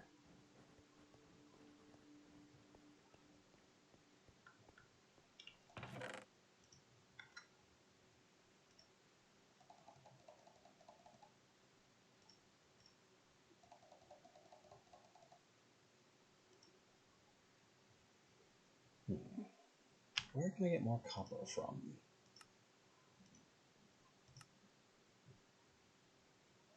There is no bonus copper.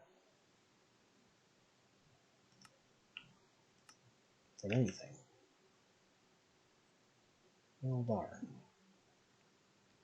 I'm gonna need more copper to make more dawnstone.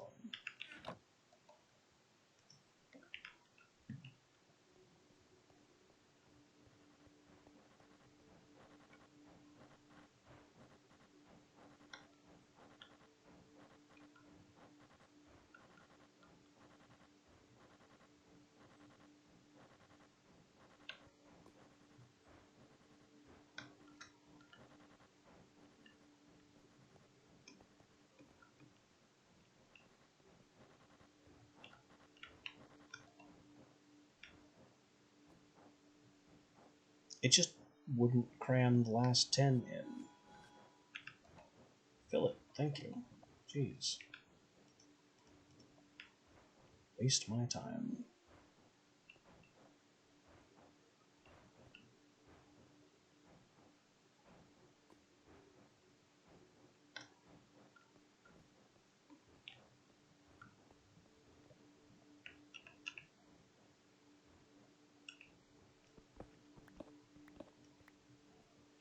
I have to use up and break this pickaxe too.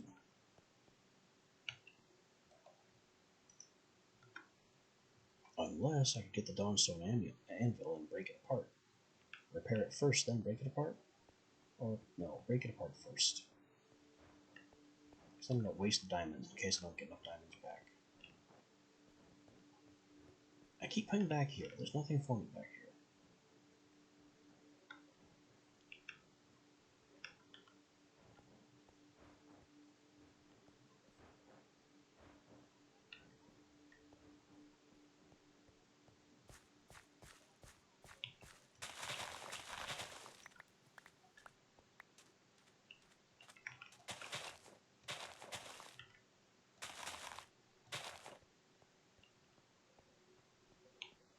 Alright. The cane farm is fully stocked.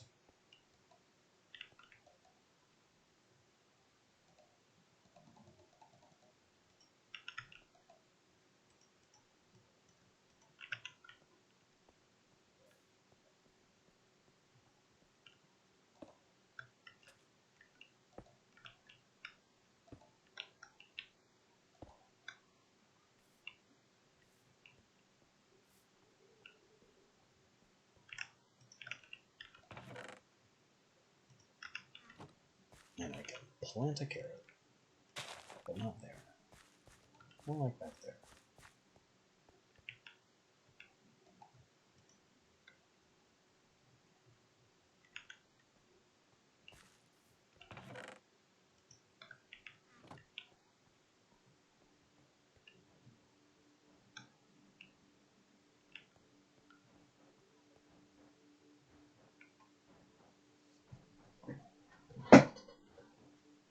Okay. Now I have Starlight. Starlight gets me infinite sand. But I don't want infinite sand. I want infinite clay.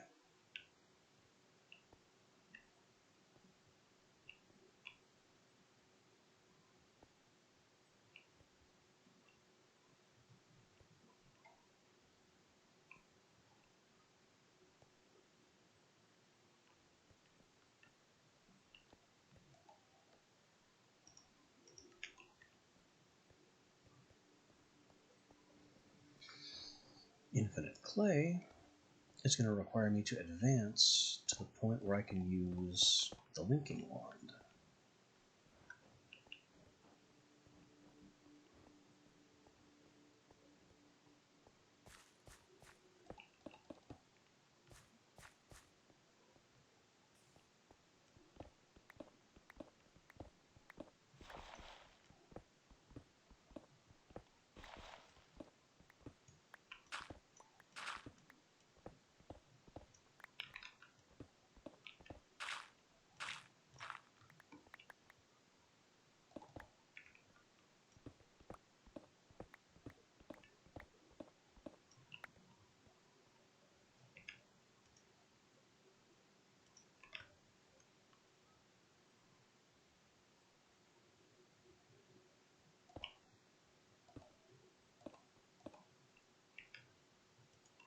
Place the troves, place a couple of tanks. Don't know what to use the third tank for.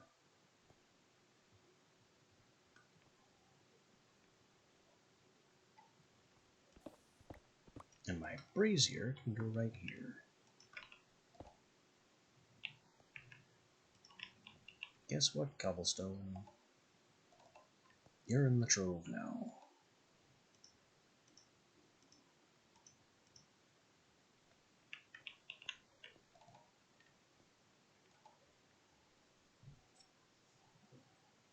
I don't see anything else with a pressing need to go in the trove.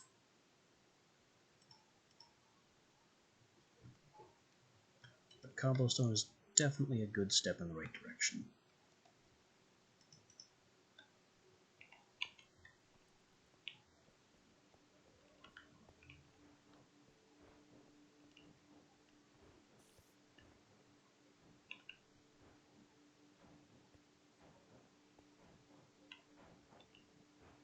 What is the capacity of this thing?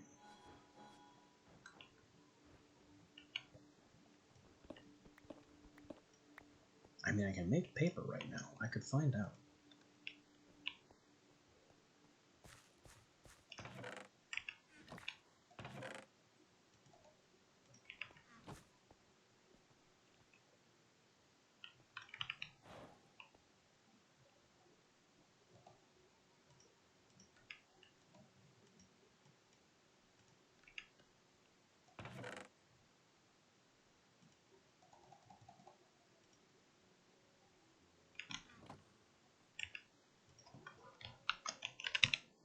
Dials. Amber dial, one of the most important. Fluid dial, coming in a close second. Alchemical dial, I've completely forgotten what that's for, because it's part of an expansion. Item dial, didn't even know that was a thing.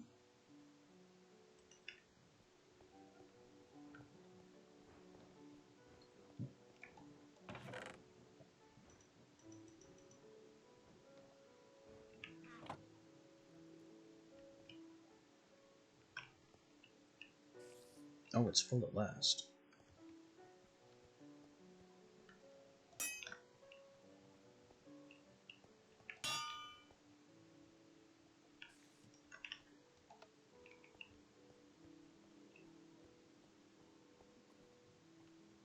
Right, Ember dial. I want one.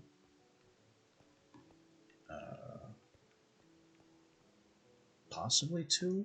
I don't have anywhere to fit the second one. Since I moved that pipe. I don't want to move that pipe.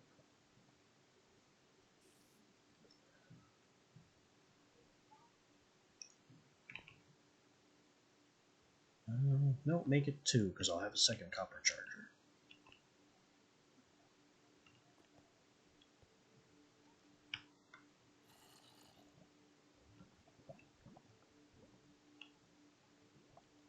I can have a third one over here. Nah. Make it two ember dials, and then two fluid dials? Yeah, I'm seeing two fluid dials. So ember dials are made with copper plates, fluid dials with iron plates. I have those.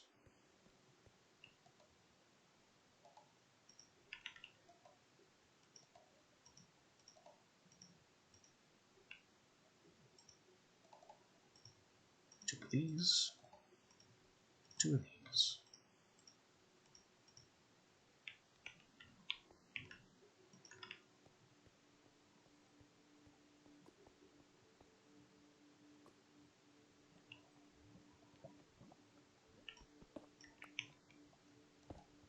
Ember dial. Oh, that's ugly.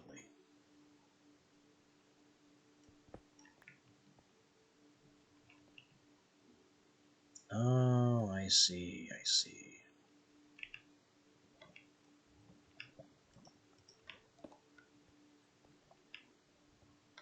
It didn't stop pushing Ember into the charger because it's full.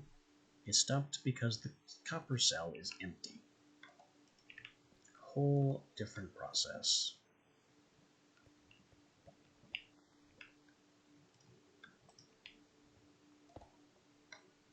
Oh man. No. No. Definitely don't connect the cobblestone walls to the dial. That's silly. Not to mention hideous.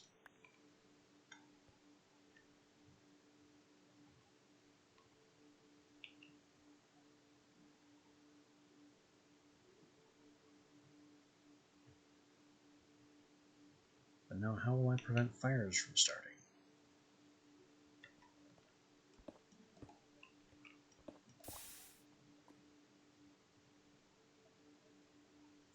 Oh boy. I was gonna follow up by saying, or prevent me from being an idiot. And then I proceed to do the dumbest thing I've done so far.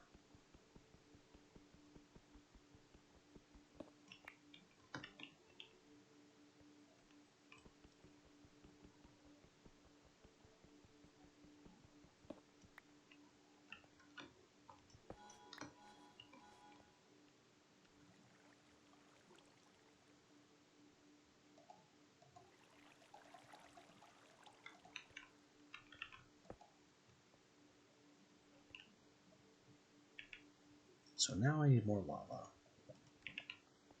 Because I have done a stupid.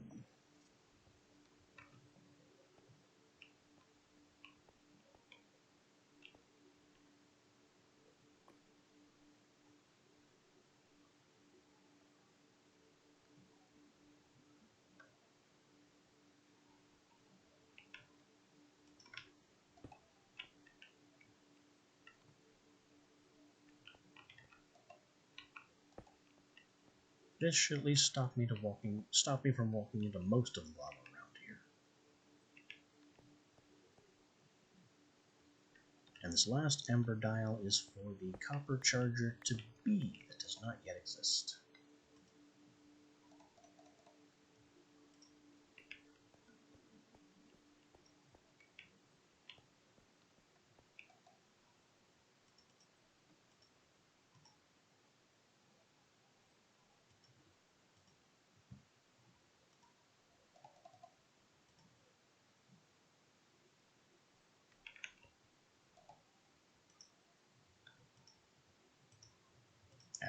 I'm all kinds of confused.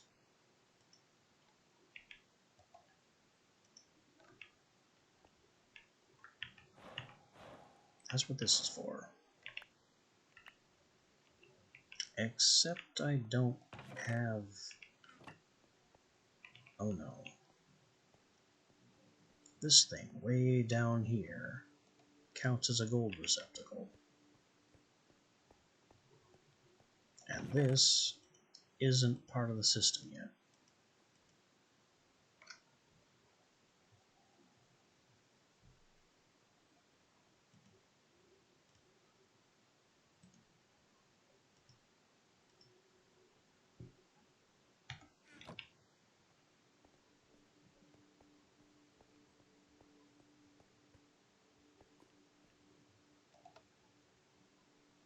Alright, that's off. That's off. That's off. System is prepped for Dawnstone.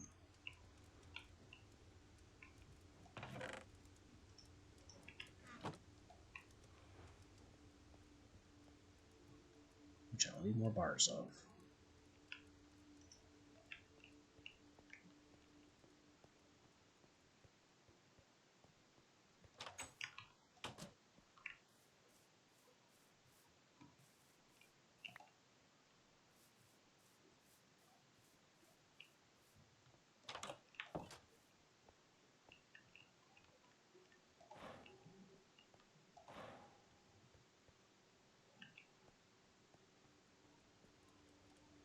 That's coming along very nicely.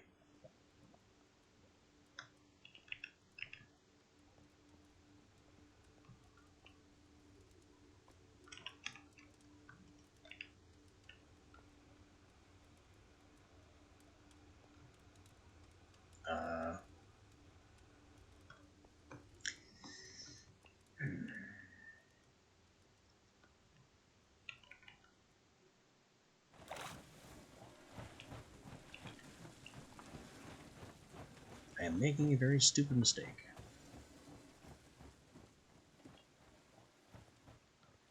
I'm running the system entirely on the power it still has in its own reserves.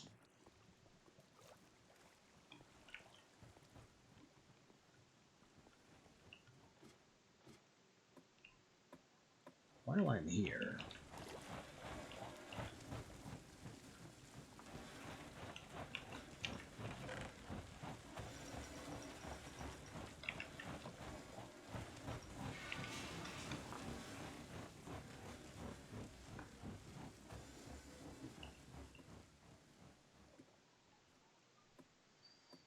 okay, now I have the lava to get the pressure refinery's multiplier back up.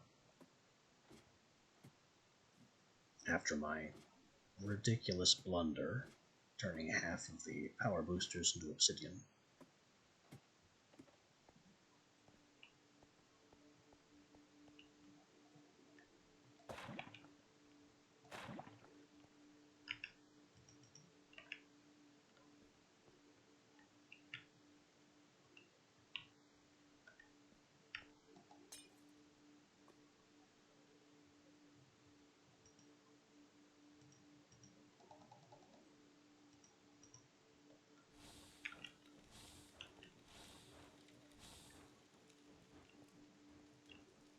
Now I want one more cobble wall to prevent any potential accidents.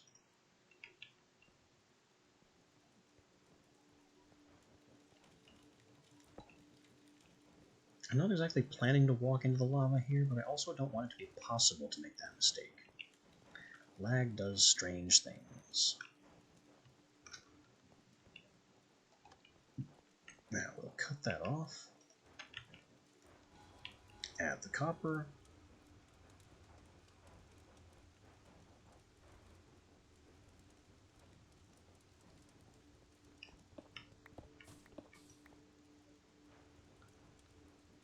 And the Dawnstone runs.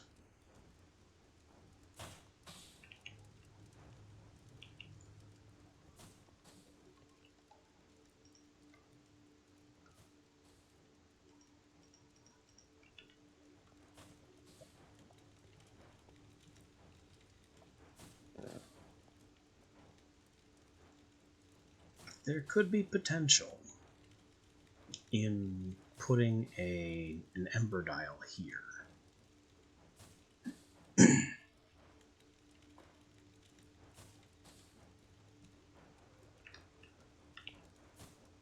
But I don't really want it.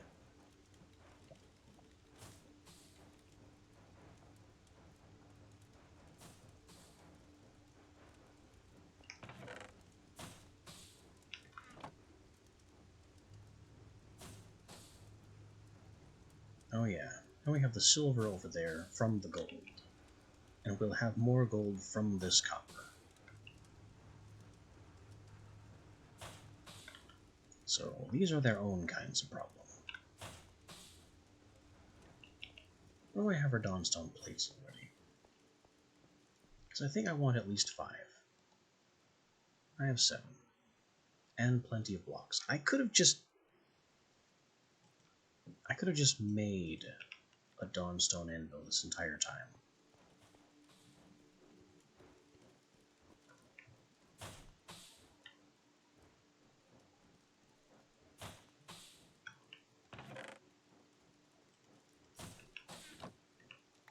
Let's get some more plates.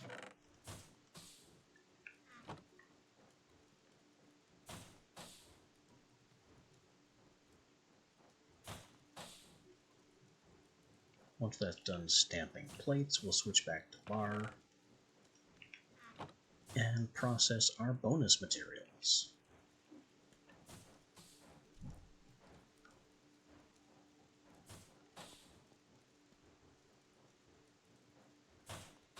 Last one.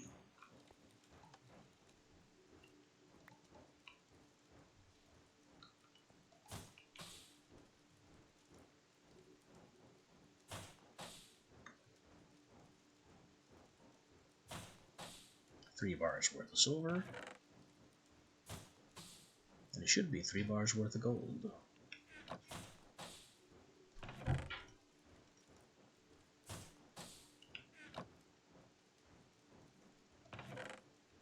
Nice.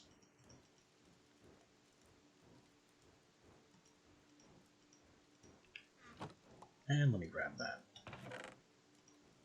I just don't want to have a stamp on it just passively, because who knows? I might accidentally pass some fluid through there and have the wrong stamp on.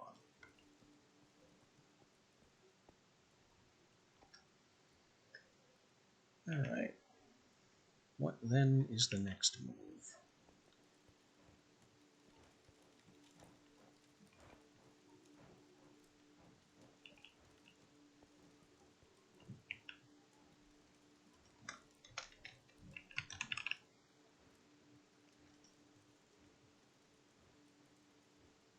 I want to make a funnel and an ejector so I can get power out of the refinery faster.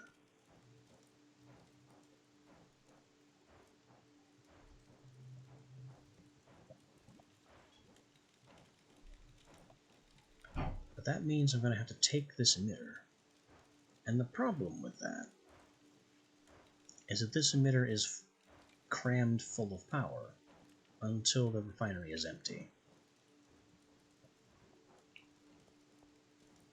Well, I'm going to need more emitters and receptors anyway. So let's get ready.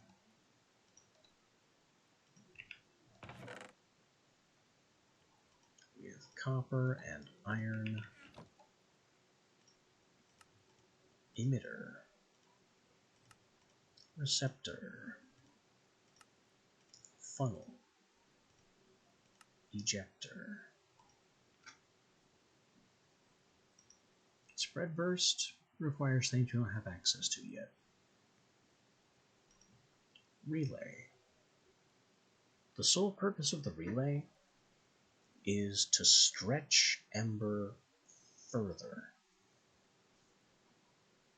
It functions as a mini receptor slash emitter, but does nothing except emitters and receptors can draw a path through it.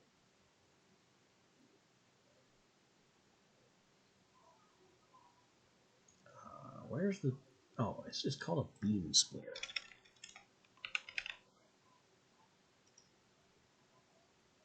Involves Dawnstone. The beam splitter is functionally 2 ejectors. You have to put a receiver on it, and when it receives a burst, it divides that burst in half and sends 1/2 in each direction that it has. If only one side of the beam splitter, you can't control the beam splitter. You can't turn it off on one side like you can with an emitter. So if I have a beam splitter receiving power, and one of the machines it's sending power to is full, then half of each ember burst is being completely lost.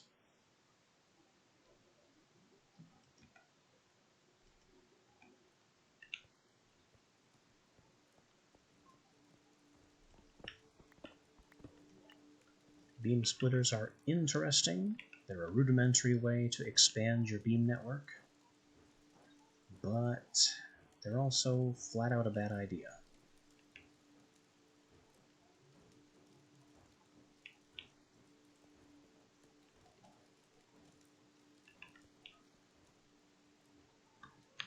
So how about that clay?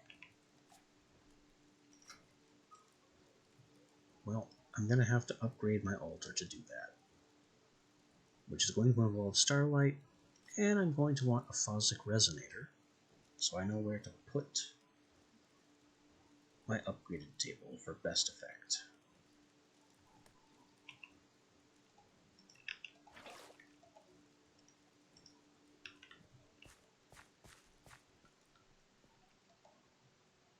That was 2 marble, I think a gold, and definitely an aquamarine.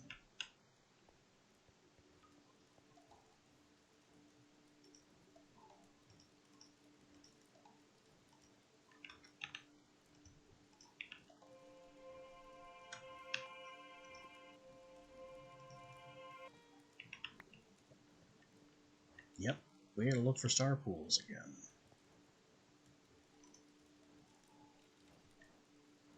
Be gone.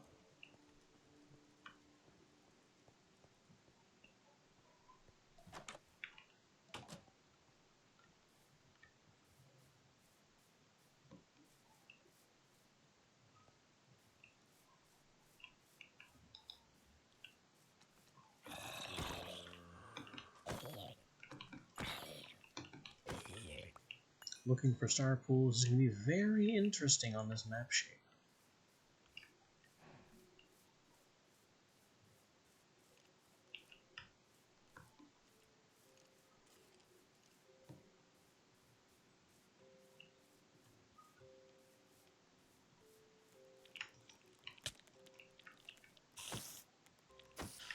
One could be anywhere.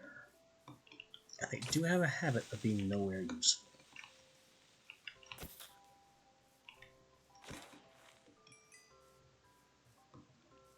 We got very lucky last time, having one basically right in our own backyard. Uh-oh. Ow.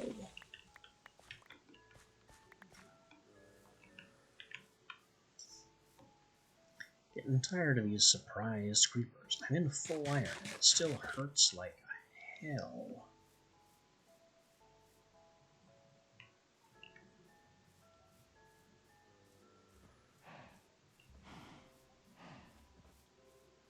The extremely prolific mob spawns don't help either.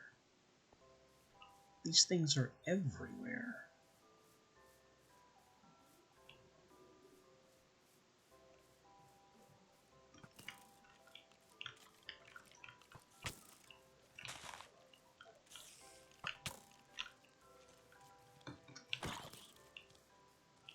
Look at this. I just took a step outside, now I'm accosted by like 5 guys.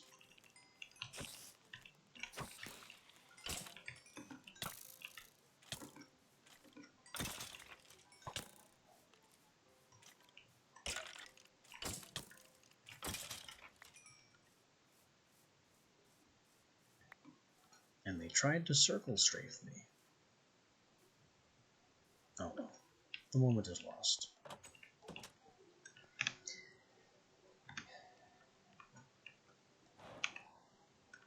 This going in my pocket.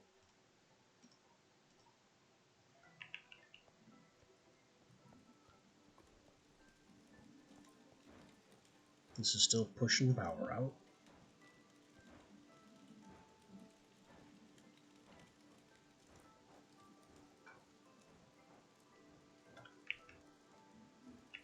We might have fed it too much power.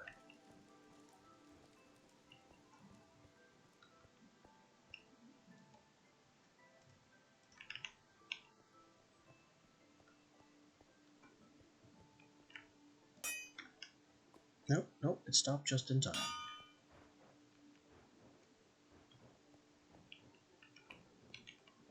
Alright, now if you could just give me this. And this.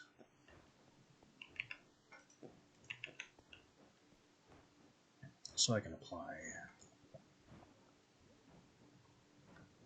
You know what? I'm going to put it on top. Just for extra drama.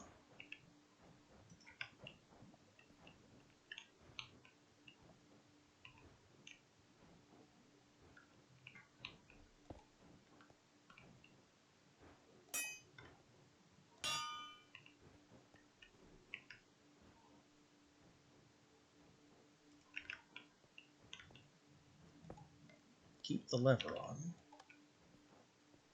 But that means I now do have room for an ember dial on this thing.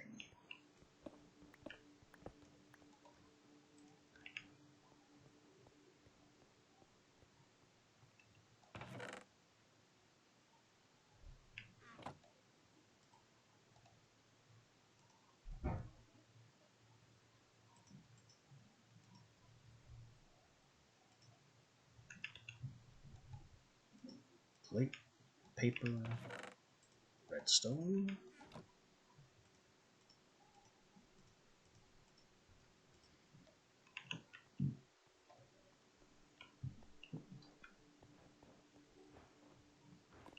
we'll just stick this right here. Well, that makes no sense. Here. Yeah, production multiplier 3x. That's what we like to see.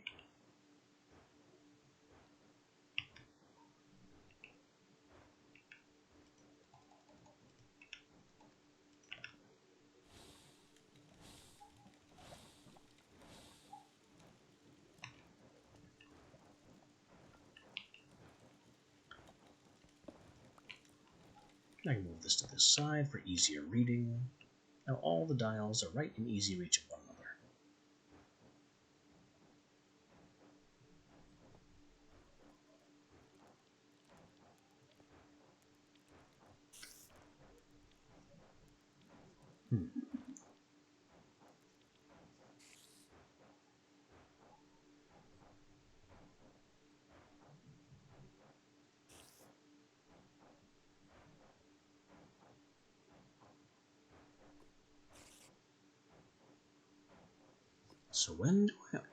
So when do I upgrade to a crystal cell? And where do I put it? And what does that even do for me?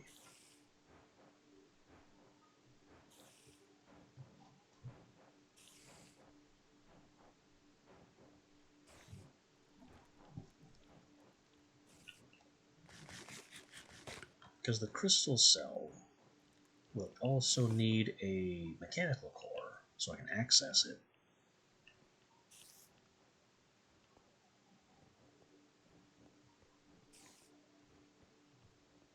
And there's also this thing called a machine accessor, which is like a mechanical core, but also kind of not.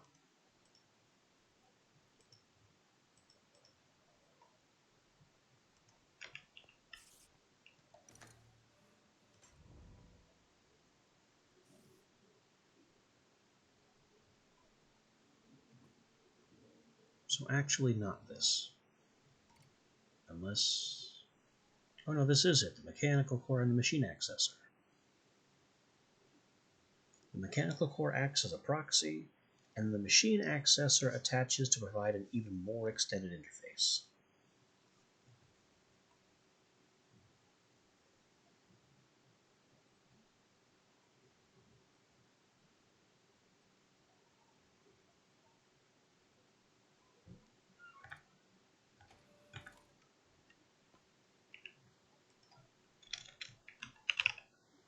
So we got a mechanical core, which takes you from 1 port to 5. And the machine accessor changes one of those ports into 4 more. So it does extend capabilities further, and I could use it. I could use it almost entirely in place of the copper cell.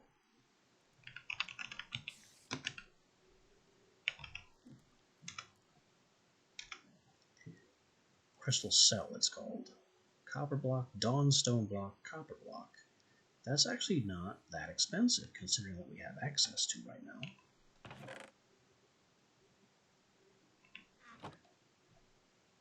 It's just a dawnstone block, which I shouldn't be so eager and ready to spend.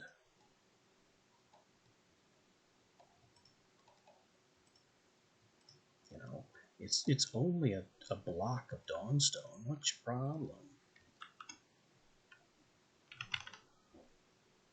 Speaking of blocks of dawnstone, Grand Hammer.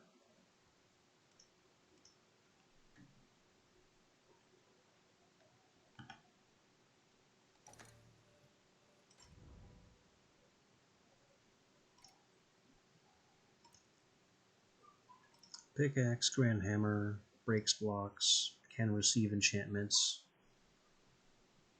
can't have Fortune or Silk Touch.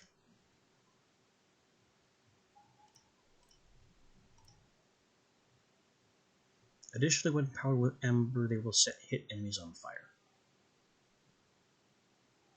Oh no. So the Grand Hammer does that too. Well, stop it.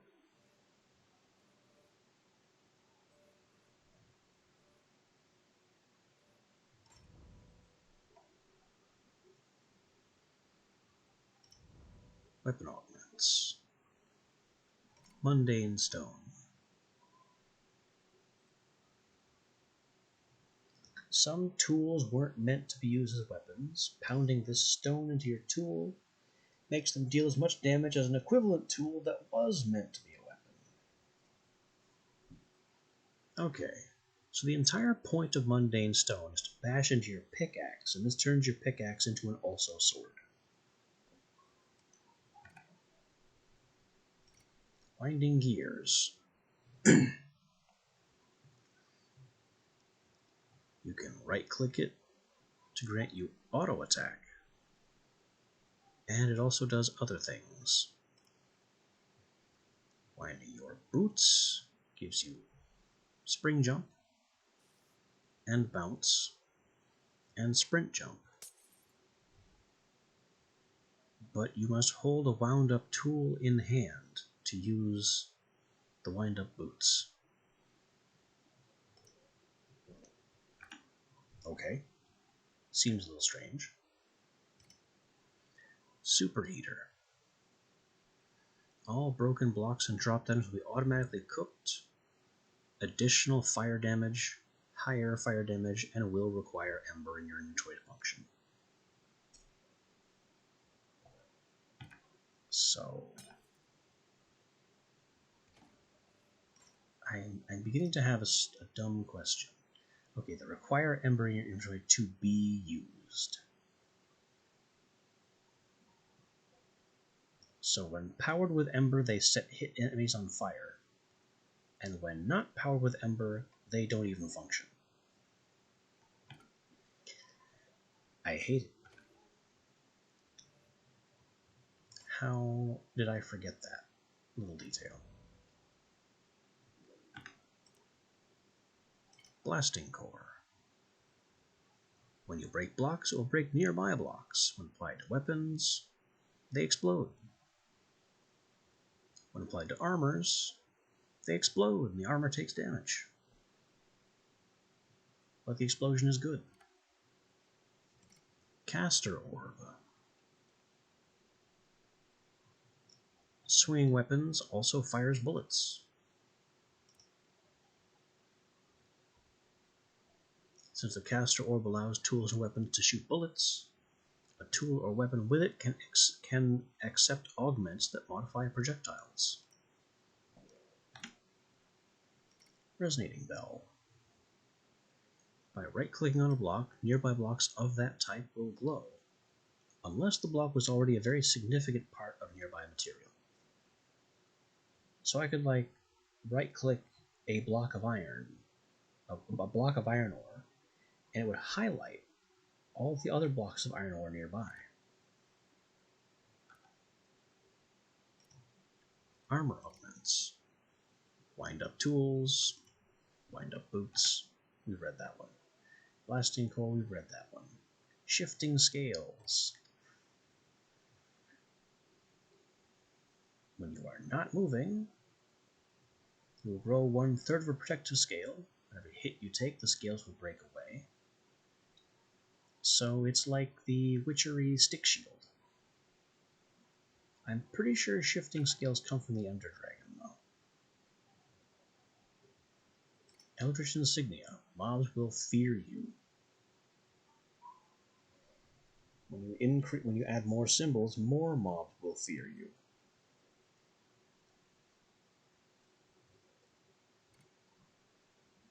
Intelligent Apparatus, gain XP. Well, that will help with enchanting. Flame Barrier. Ignites attackers. Cinder Jet. When you sprint, it will rocket you forward for a moment. From experience, this one is dangerous. It takes more Ember than you'd expect, and triggers when you don't want it to. projectile augment.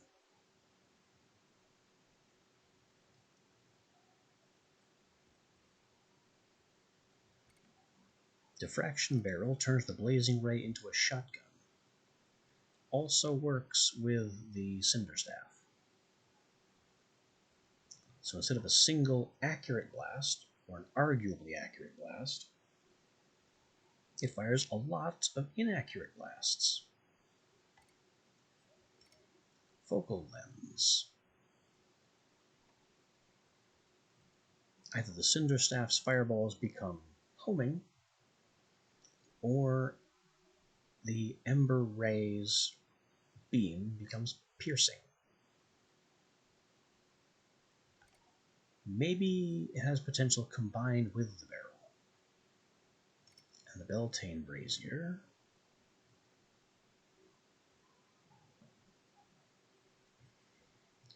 makes it so it deals fire damage, but also not fire damage, and prevents healing.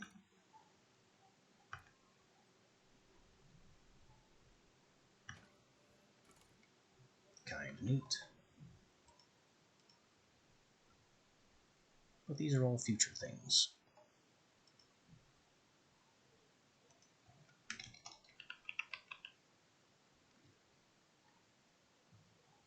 Now, crystal cell, 2 dawnstone plates, which I have.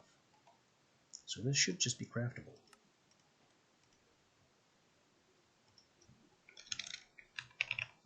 I'll need a mechanical core, which takes a lead plate, which takes lead.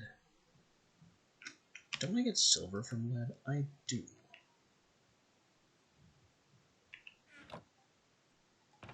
So if I only grab 2 lead ore, then I can finally get rid of that little bit of extra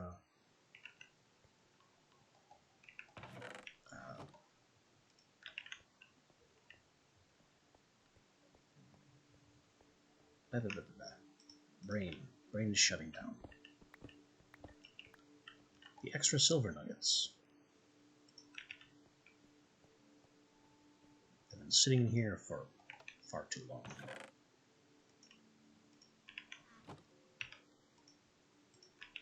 Alright, insert the lead.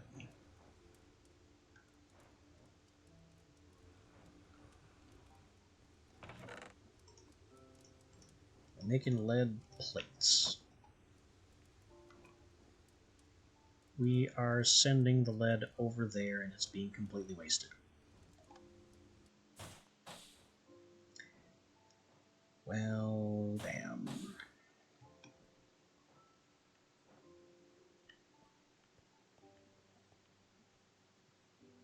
Now I gotta break this, because it got stuff in the tank that I can't use.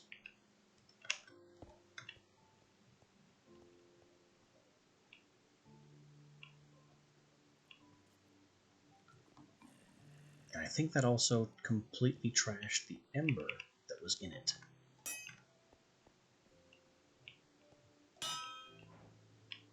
Yep, at least one of those has to be recharged now.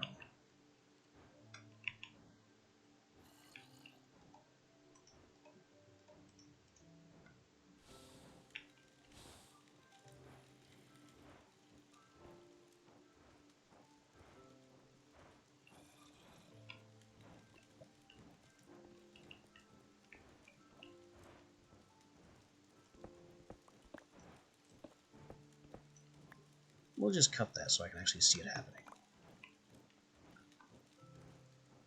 Oh, and this over here, plugged.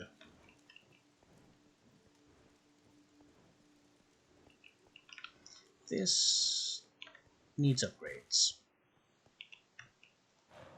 It needs them soon. Not items. Blocks, radiant tank. I need a scepter of manipulation and a brace, containment field, quartz block. Manipulation is made from revelation.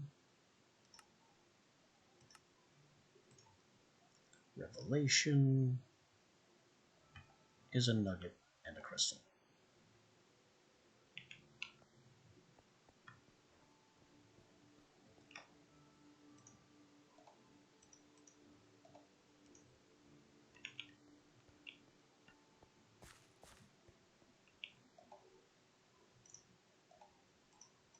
Also, notice how the Grand Hammer takes up basically the entire right side of my screen.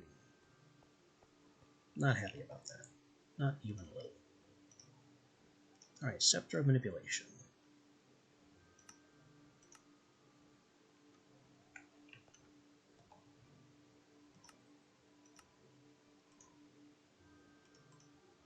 Now we need a Matrix Brace, a containment field. Maybe the Shaped Quartz block, but I'll worry about that after. Matrix Brace is made with an inlay. There's the inlay. There's the brace. Containment field, made with an inlay. Containment field.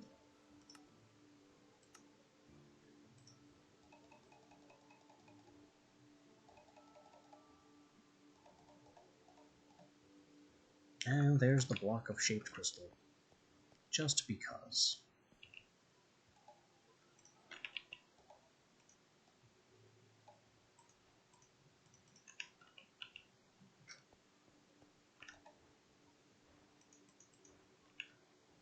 There. Now 10 buckets is trivial.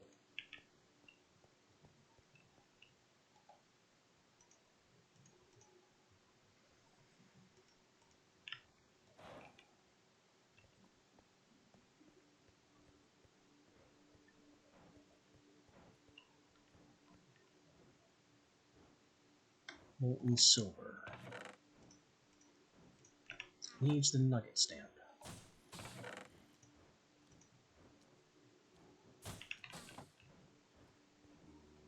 And that'll fix my error from, oh well, a few days ago anyway.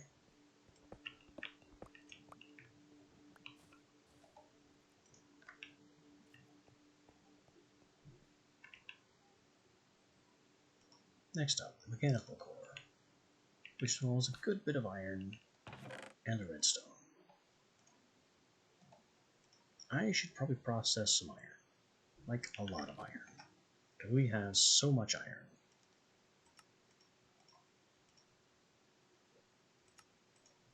There's my mechanical core.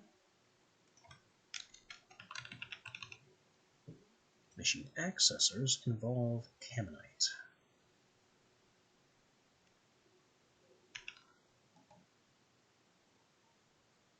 And I don't have enough to spare to make a set of Caminite stairs. So we may end up having to go for clay.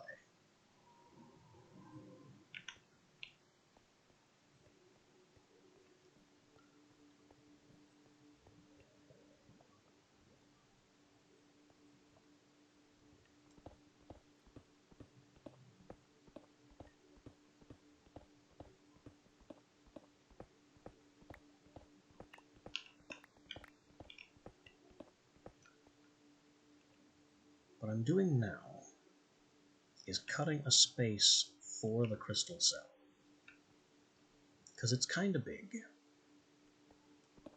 And worse than it being kind of big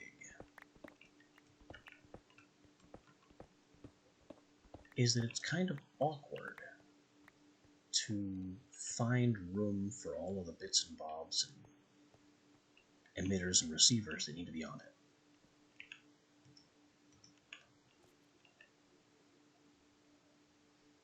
Yeah, I think that's where it needs to be.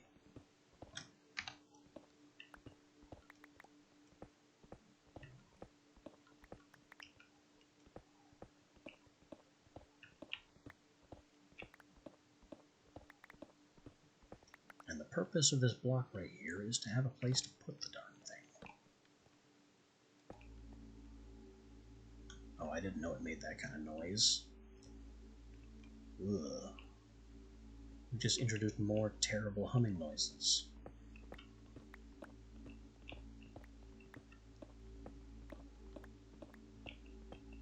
I do not remember it making noise at all. But I guess this is what I have to deal with now.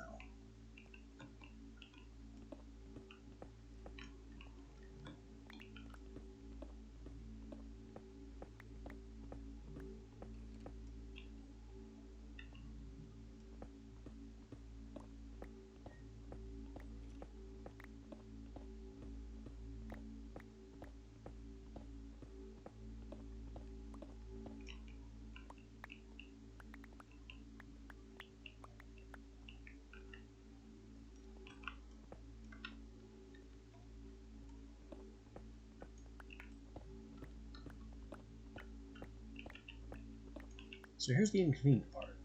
This right here, this bottom center area, is the only block it can be accessed from right now.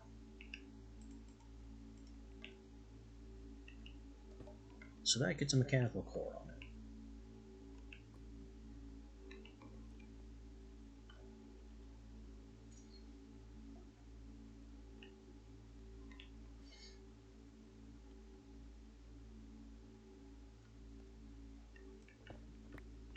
And this whole thing needs basically a service tunnel area dug under and beneath it.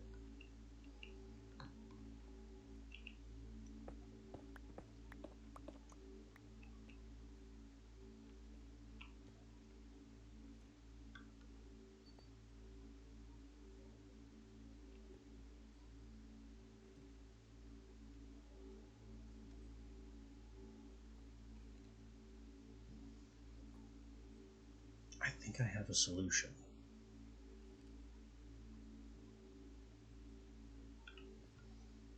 It's not a great solution, but it's a solution.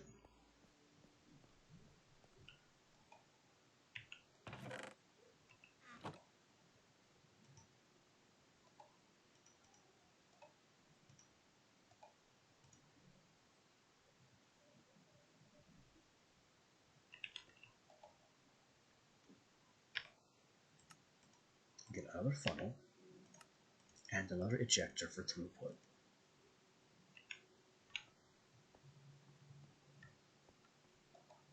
And I need the dial I was hanging on to.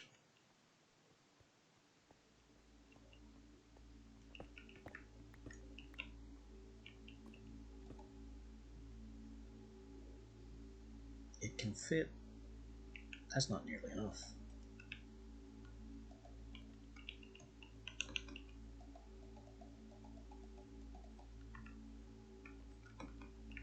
I don't remember how to inject additional crystals into it. This thing's storage capacity can be improved.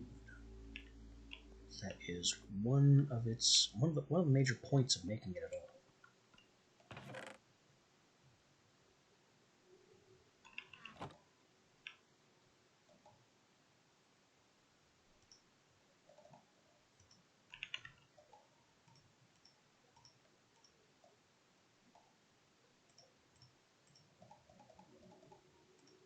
Let's find a hopper, because item pipes would be somehow less elegant.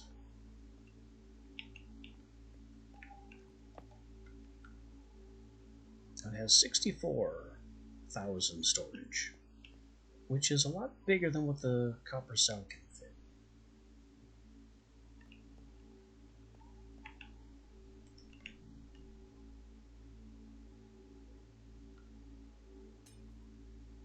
I'm going to take its input funnel,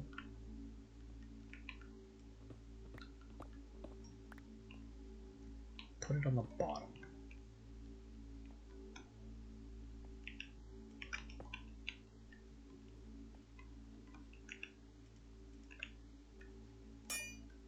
Then we reroute this to go there. Hang on. Click. Bang. I did that poorly. Then we have an ejector.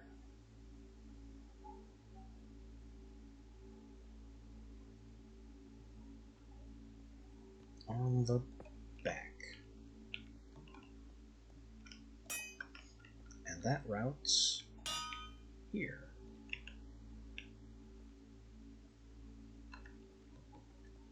and needs to be powered.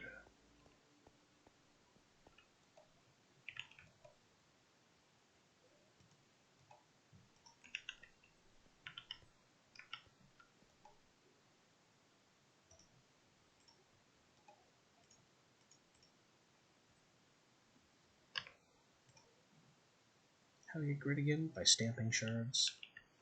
Stamping shards into grit. I mean, if it made more than one grit, maybe.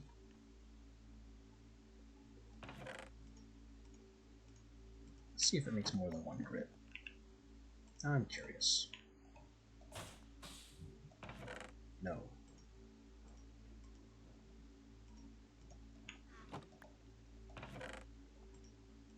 Because if that made more than one ember grit, then we could use it to increase production.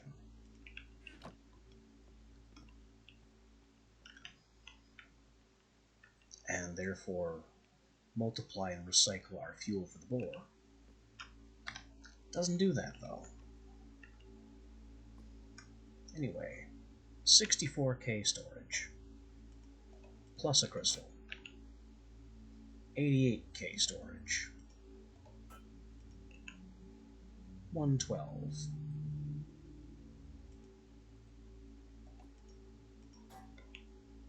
136. 160,000.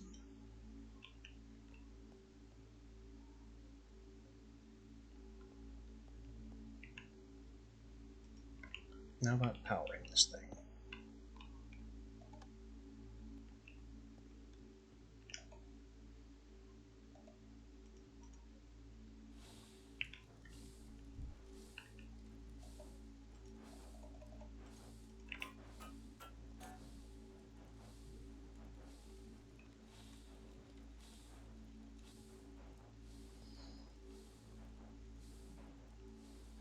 Now we have incredible power storage. But I still haven't solved the routing problem.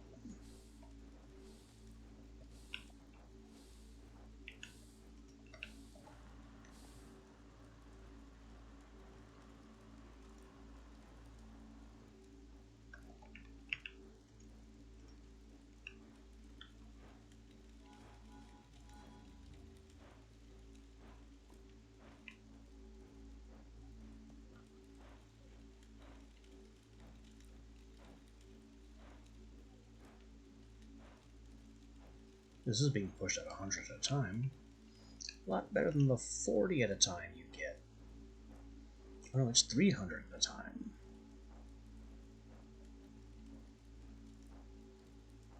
400 at a time? 400 at a time.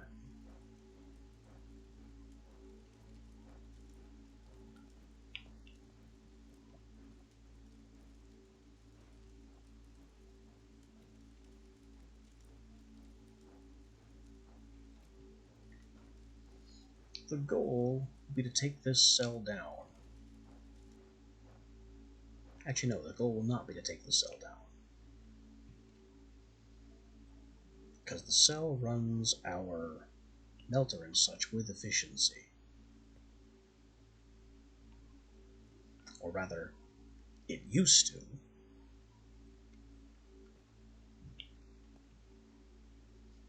Because now we have the slight problem that we can't get a comparator on this ember funnel to limit the power transfer to the cell. So we've introduced loss and over into the system. Unless I just click that off. We'll manually turn this on when the power gets low.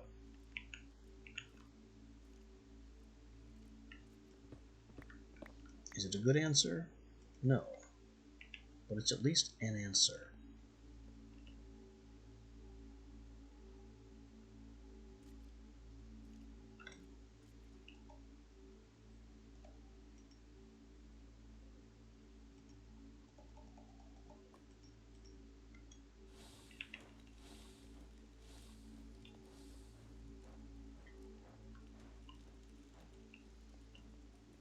And I have a huge power battery now, which I just like for my own reasons.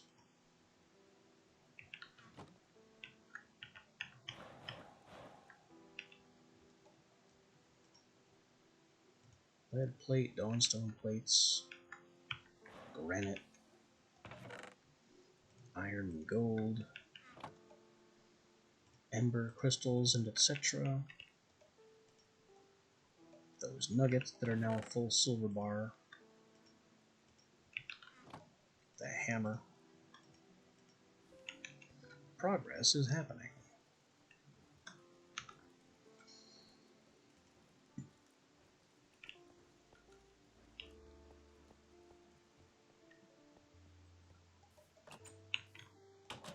And it happens to be dark. Surprise, surprise.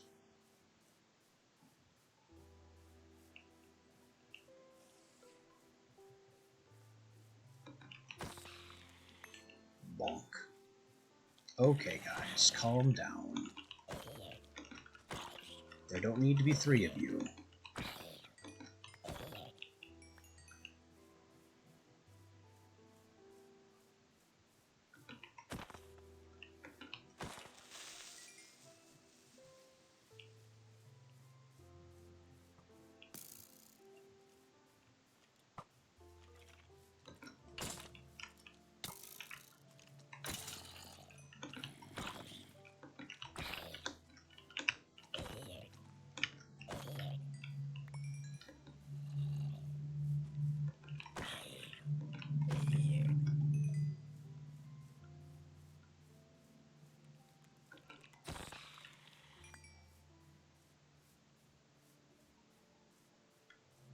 At least I don't have to worry about a stamina bar anymore.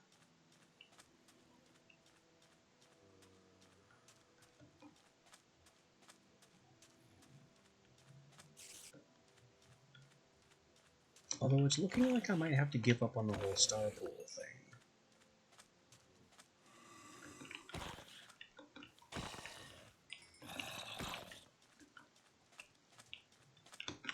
I'm just not seeing one anywhere nearby.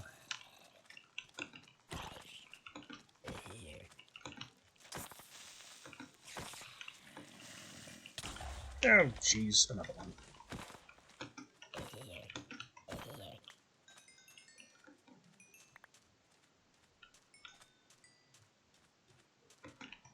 And another one.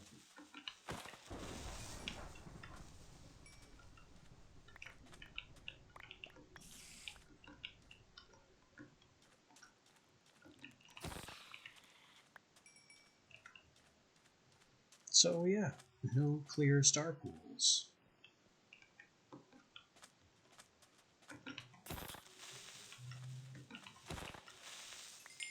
Which is going to make placing and upgrading a astral altar very annoying.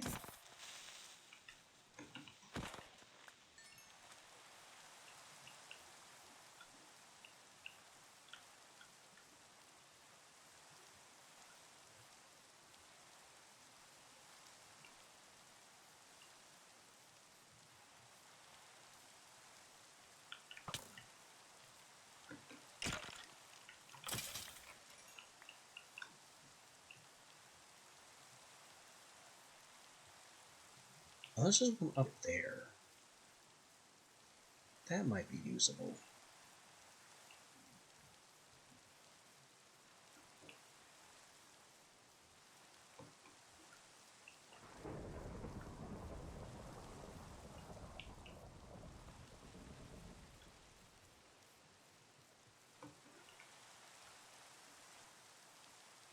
Huh. I cut away in there, but not up here.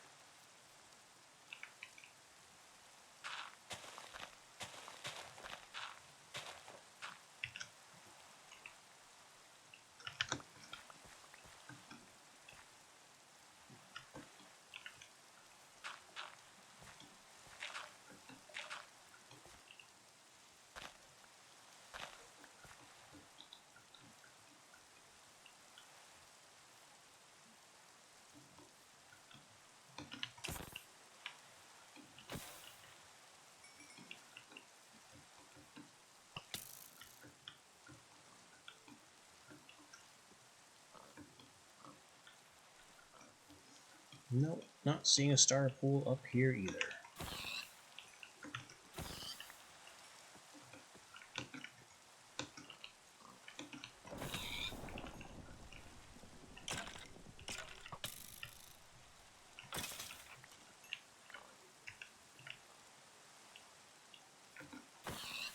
I was right, though. Grand Hammer does pre-cook my food.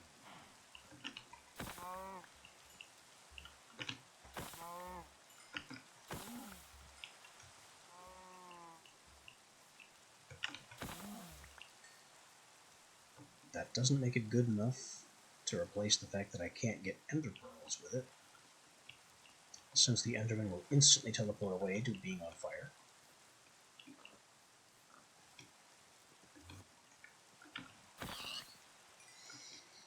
But for everything except endermen, it's a pretty good weapon.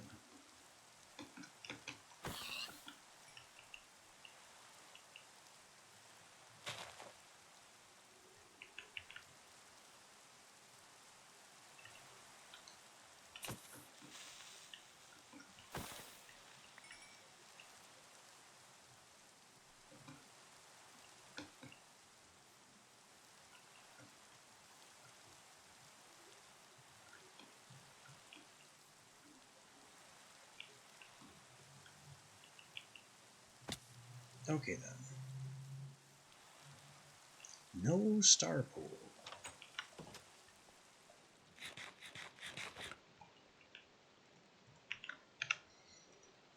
Means I'm going to have to rely on, well, all the ways I used to boost my altar's power before.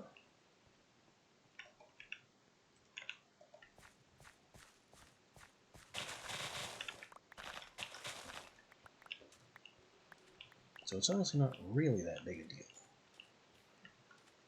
It's just a bunch of effort I didn't want to have to go to. You won't go in because you are not an appropriate container.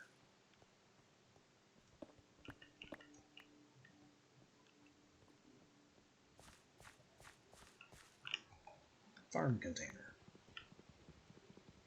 And I accidentally shattered this one because I tried to it. What? One sliver of... Oh, because it didn't break the stone. 35 slivers.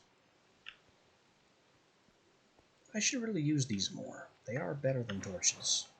And technically cheaper besides. Oh no.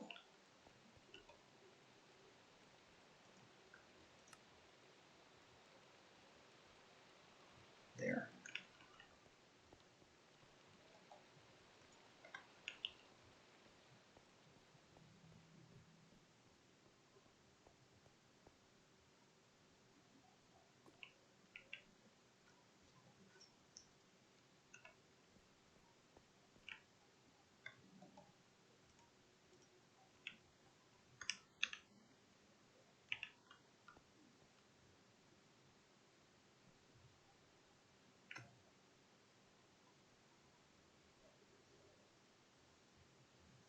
I may have to move this. Which means moving this.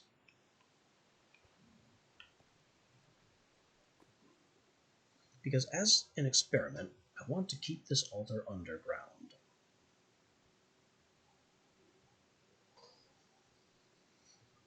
However, the problem with that should be obvious. It takes up a lot of space. So maybe if I chew into this wall and just shred a gigantic area for it, maybe I could make that work. Because I made it work with the teleport.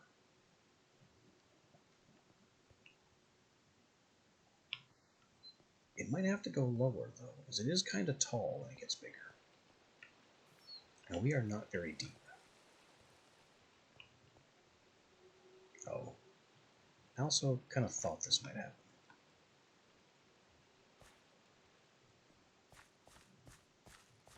Didn't know if I could trample that. Turns out, yes. Oh well, lesson learned.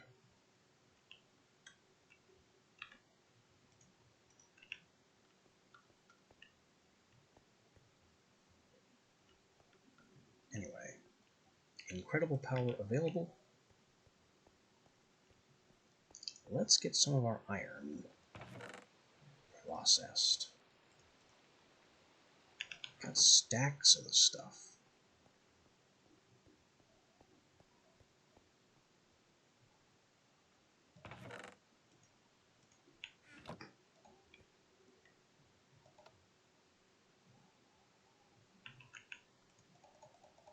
Although to respect the do everything in threes due to my separators, I can't do 64.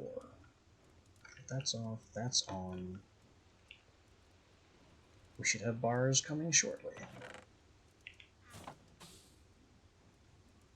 And then bonus nickel. That needs a fluid dial as well.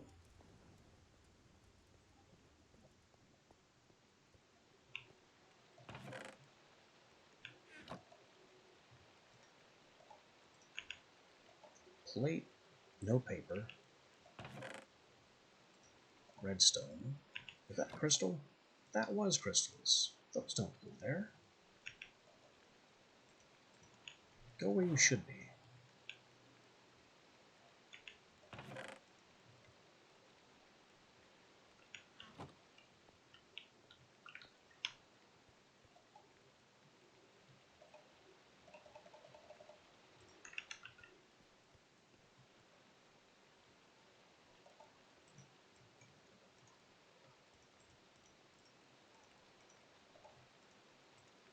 That's not what I meant to make. But I guess I have one for spare now. Fluid dials made with iron.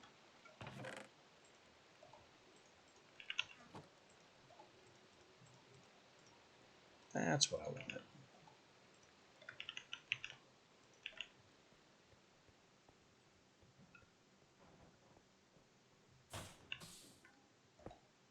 There we go.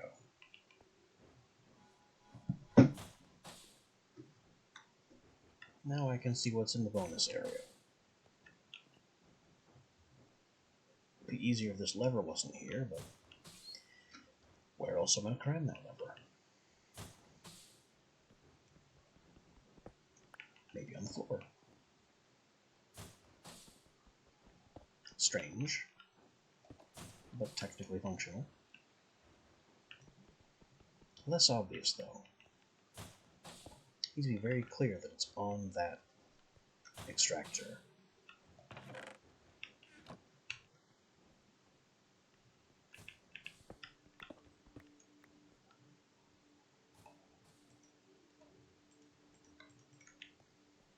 And I need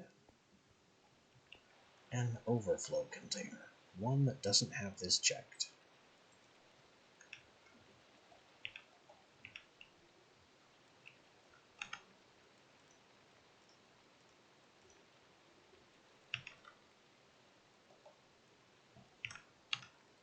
We are continuing to get places, few of which are useful at this moment.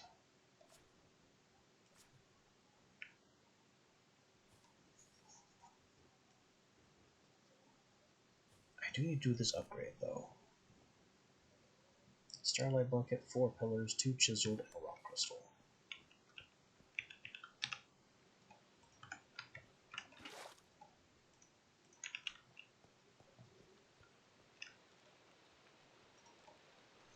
Four pillars, 2 chiseled, and a rock crystal.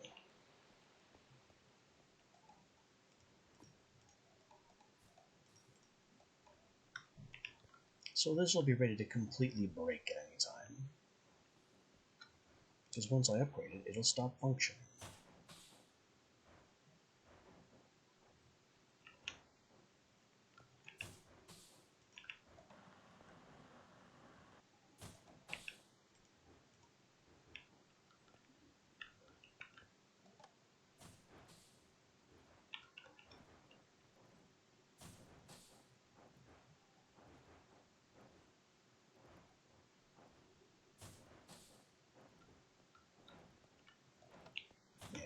Gotta keep power up.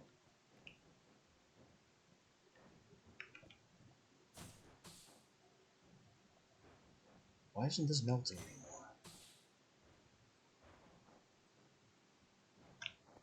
That's weird. There's still iron ore in here. But it's not running?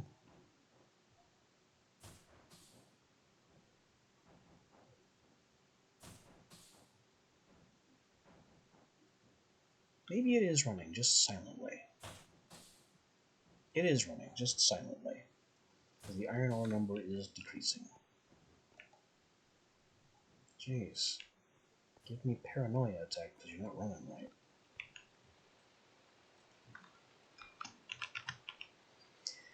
And the Dawnstone Anvil is placed on Caymanite.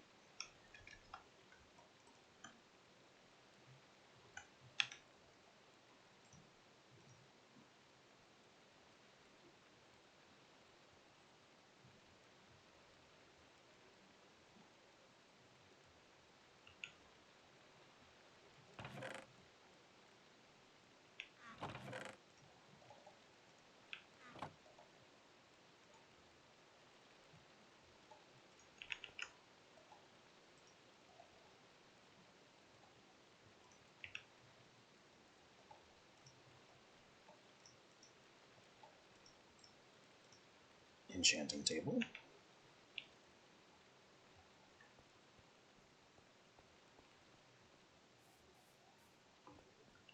That can go, yeah, way back here. This is fine.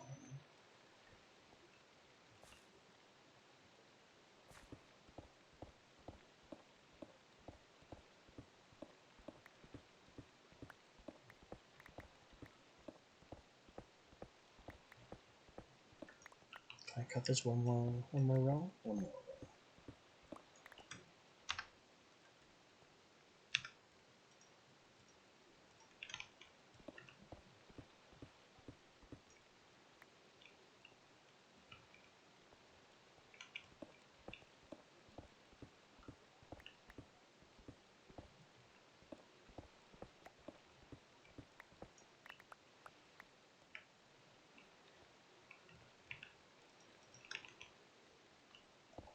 Boom, enchanting.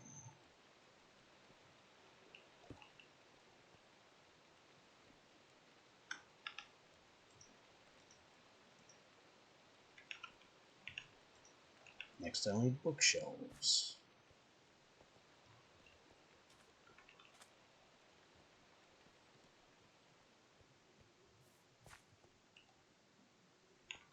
I will also need passage into the nether.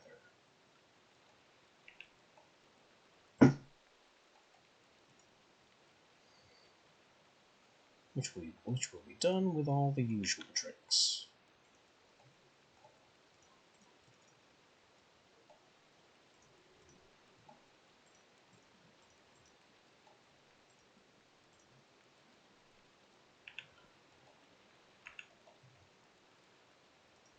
And these doors.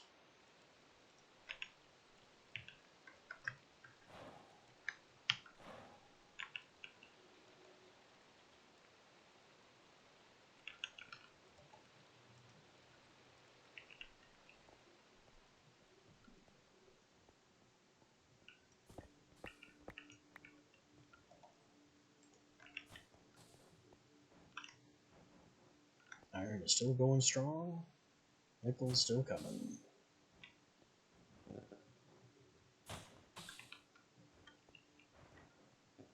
Power's still fine.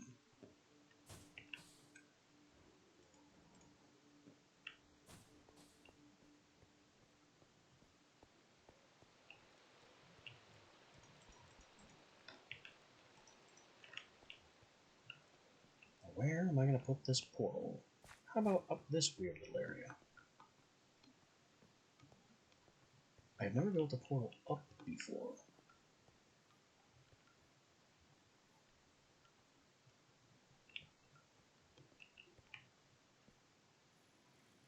This looks like a good spot.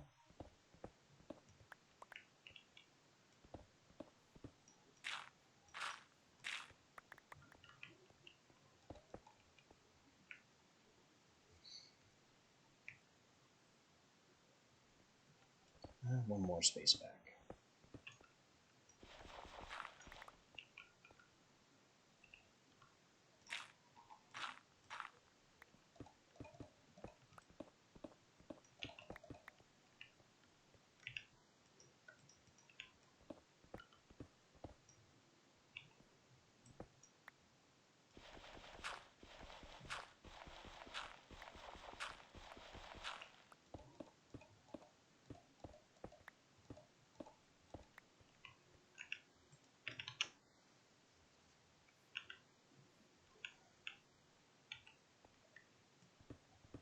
And right here, we'll cut the Pigman control pit.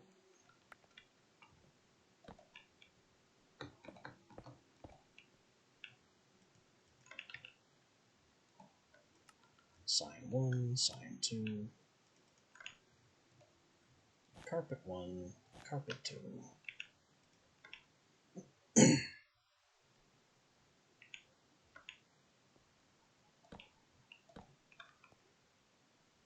And that just leaves a flint and steel to light it. And maybe stairs to get here.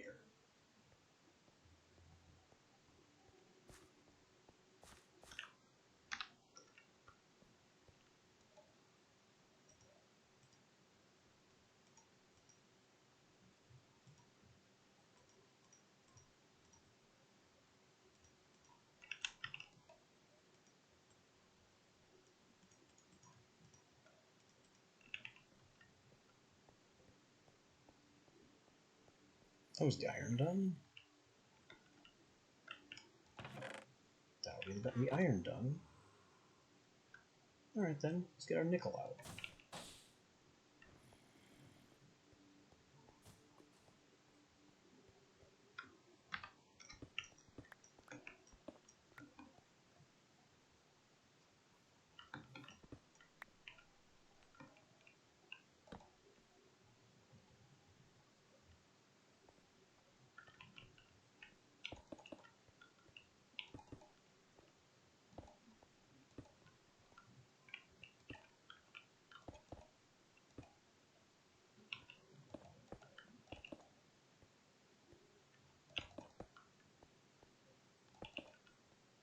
Perfect.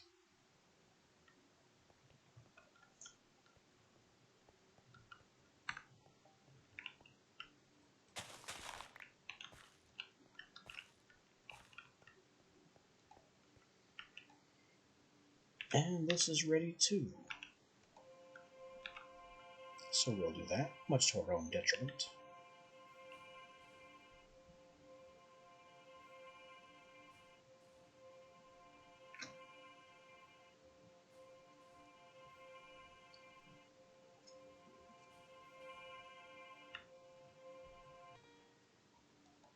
Because now it doesn't work.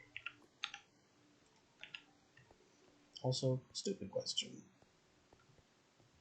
In placing my nether portal here,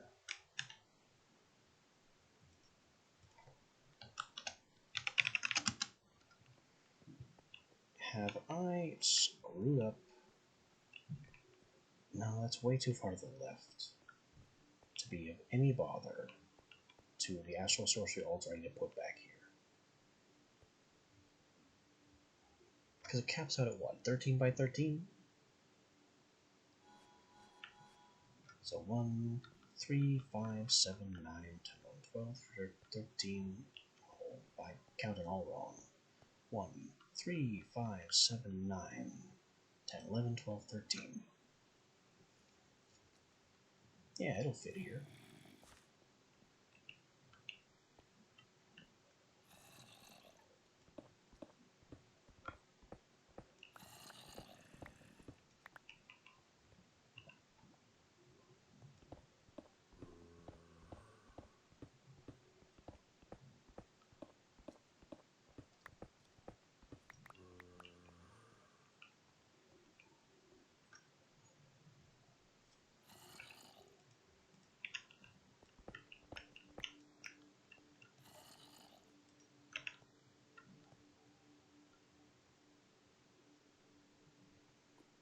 So if I start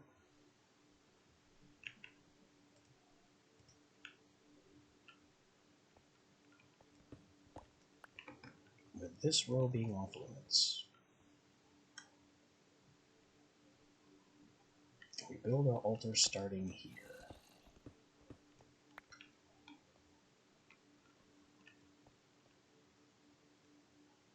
One,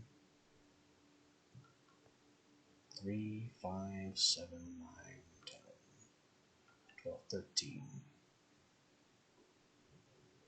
1, 2, 3, 4, 5, 6, 7. 1, 2, 3, 4, 5, 6, 7. And then 7 more straight in that direction for the other half.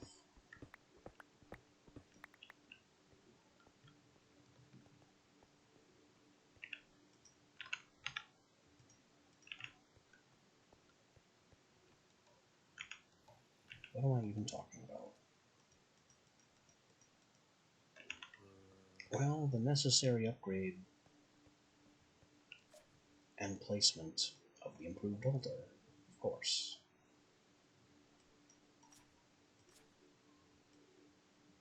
It's already a 9x4x9.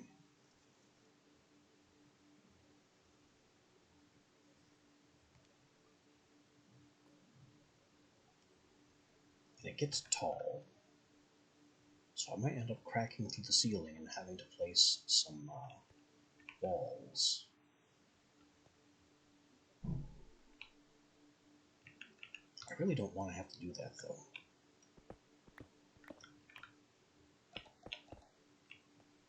So how about we cut one additional space into the ground?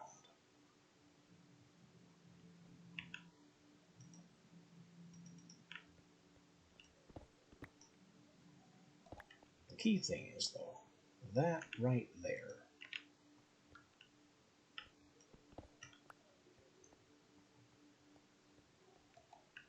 would be the center space for my altar. Put it down, it's too big.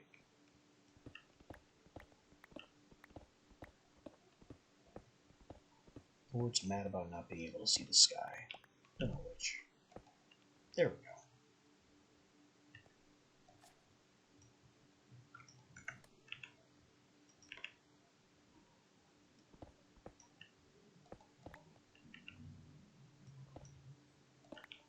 Also, really wasn't expecting the cave illuminator to reach this far over, but here we are.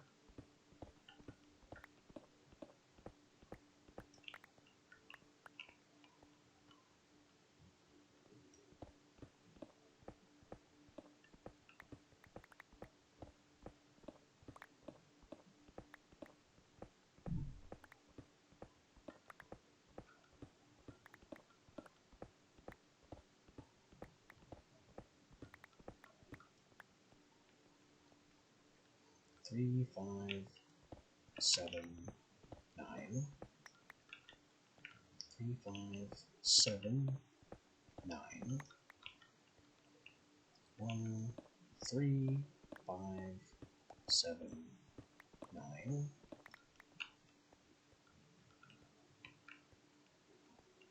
And these are the dimensions that we need to carve.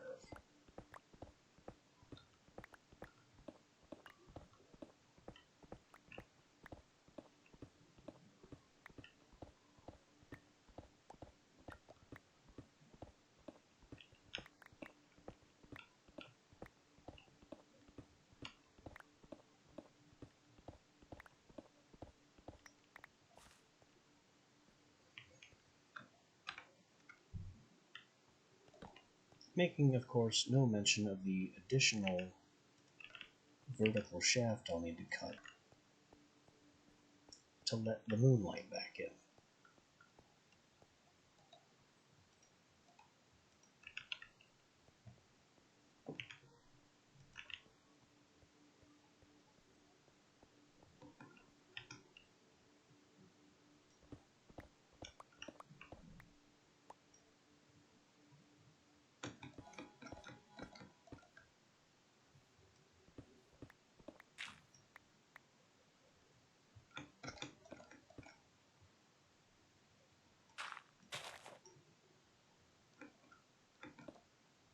Just place that right there.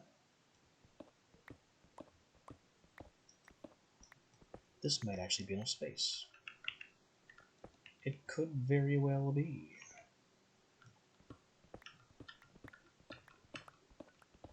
I'm going to go ahead and doubt it anyway. But it's possible.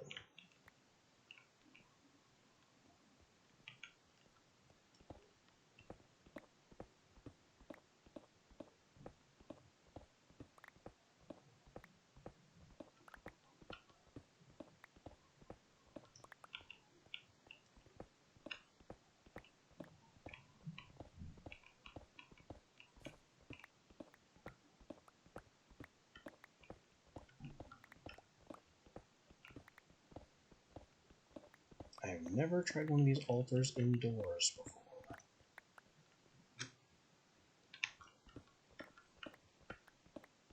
Of course, during the Mind Fantasy playthrough, I've never tried placing a teleporter indoors either, but we got that to work.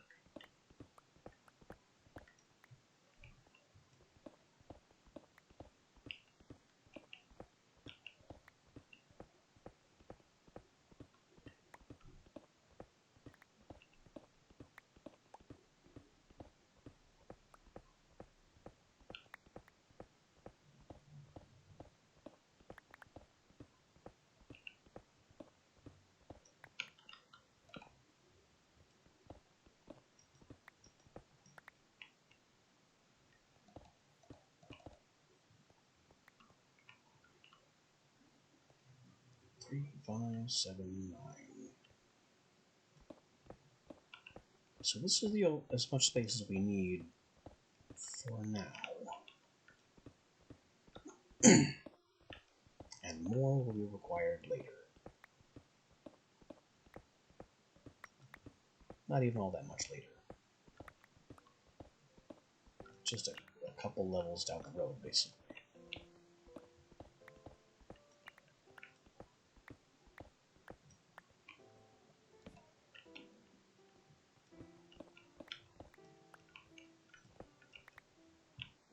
So this room carving does not need to be particularly pretty.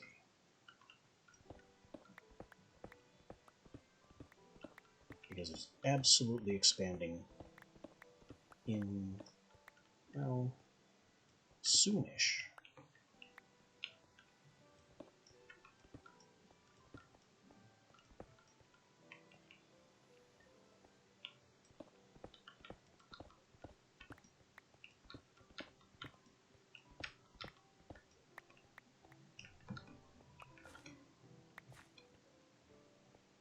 Unfortunately, I need more marble to make this work.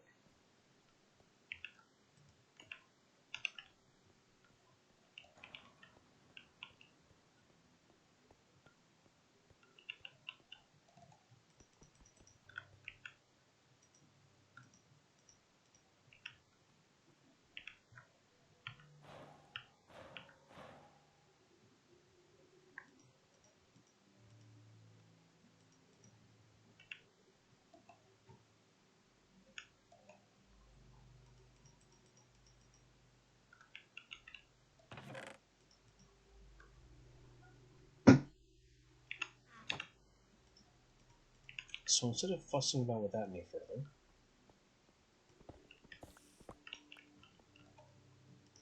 I will instead choose to make the very questionable decision to go to the Nether.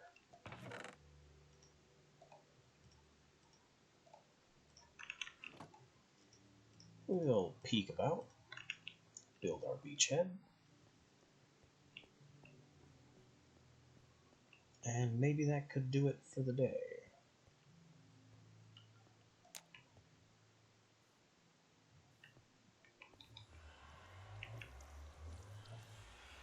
Oh, I should really collect my cartridge.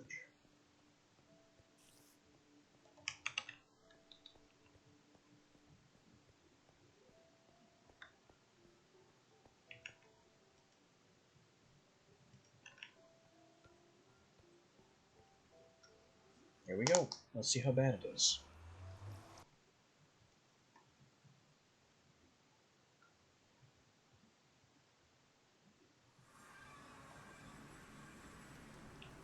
Wow.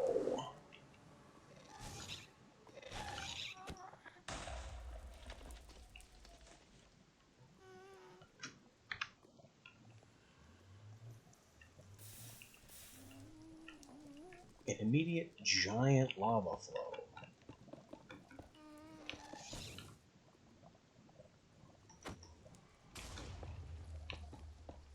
And within sight of a ghast. Still not the worst nether spawn I've ever seen. Nor is it even close.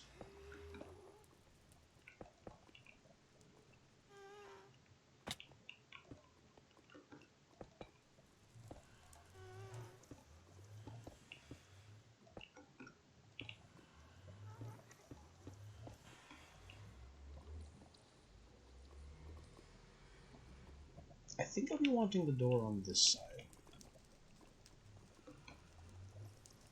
You know, just saying.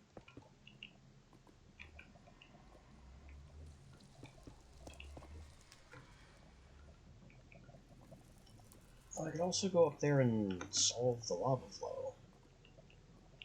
That would make things much easier, actually.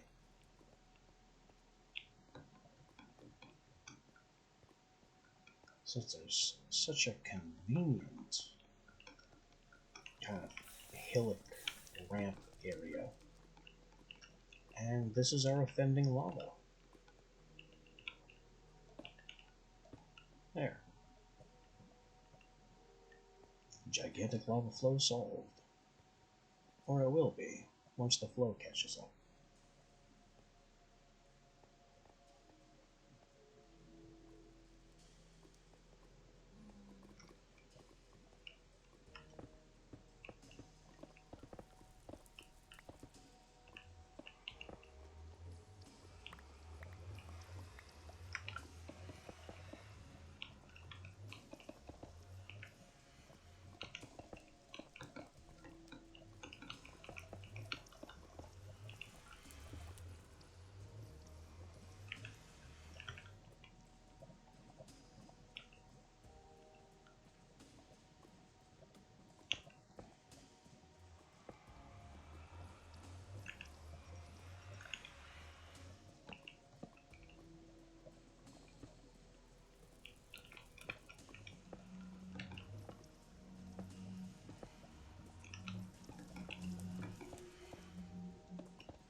And just like that, we have our beachhead.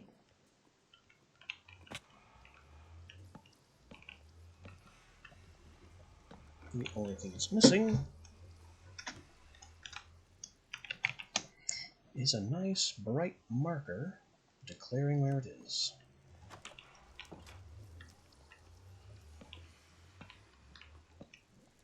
And I suppose my traditional chest and crafting bench.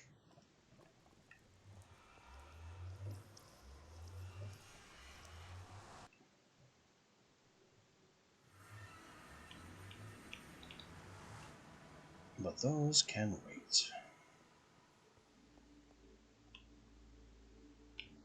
I think that's going to do it for now. We need to harvest marble, build out the altar room, and continue proceeding, and just generally continue proceeding down astral sorcery, so we can start manufacturing clay and proceed with embers, because clay is proving very hard to find. Huh?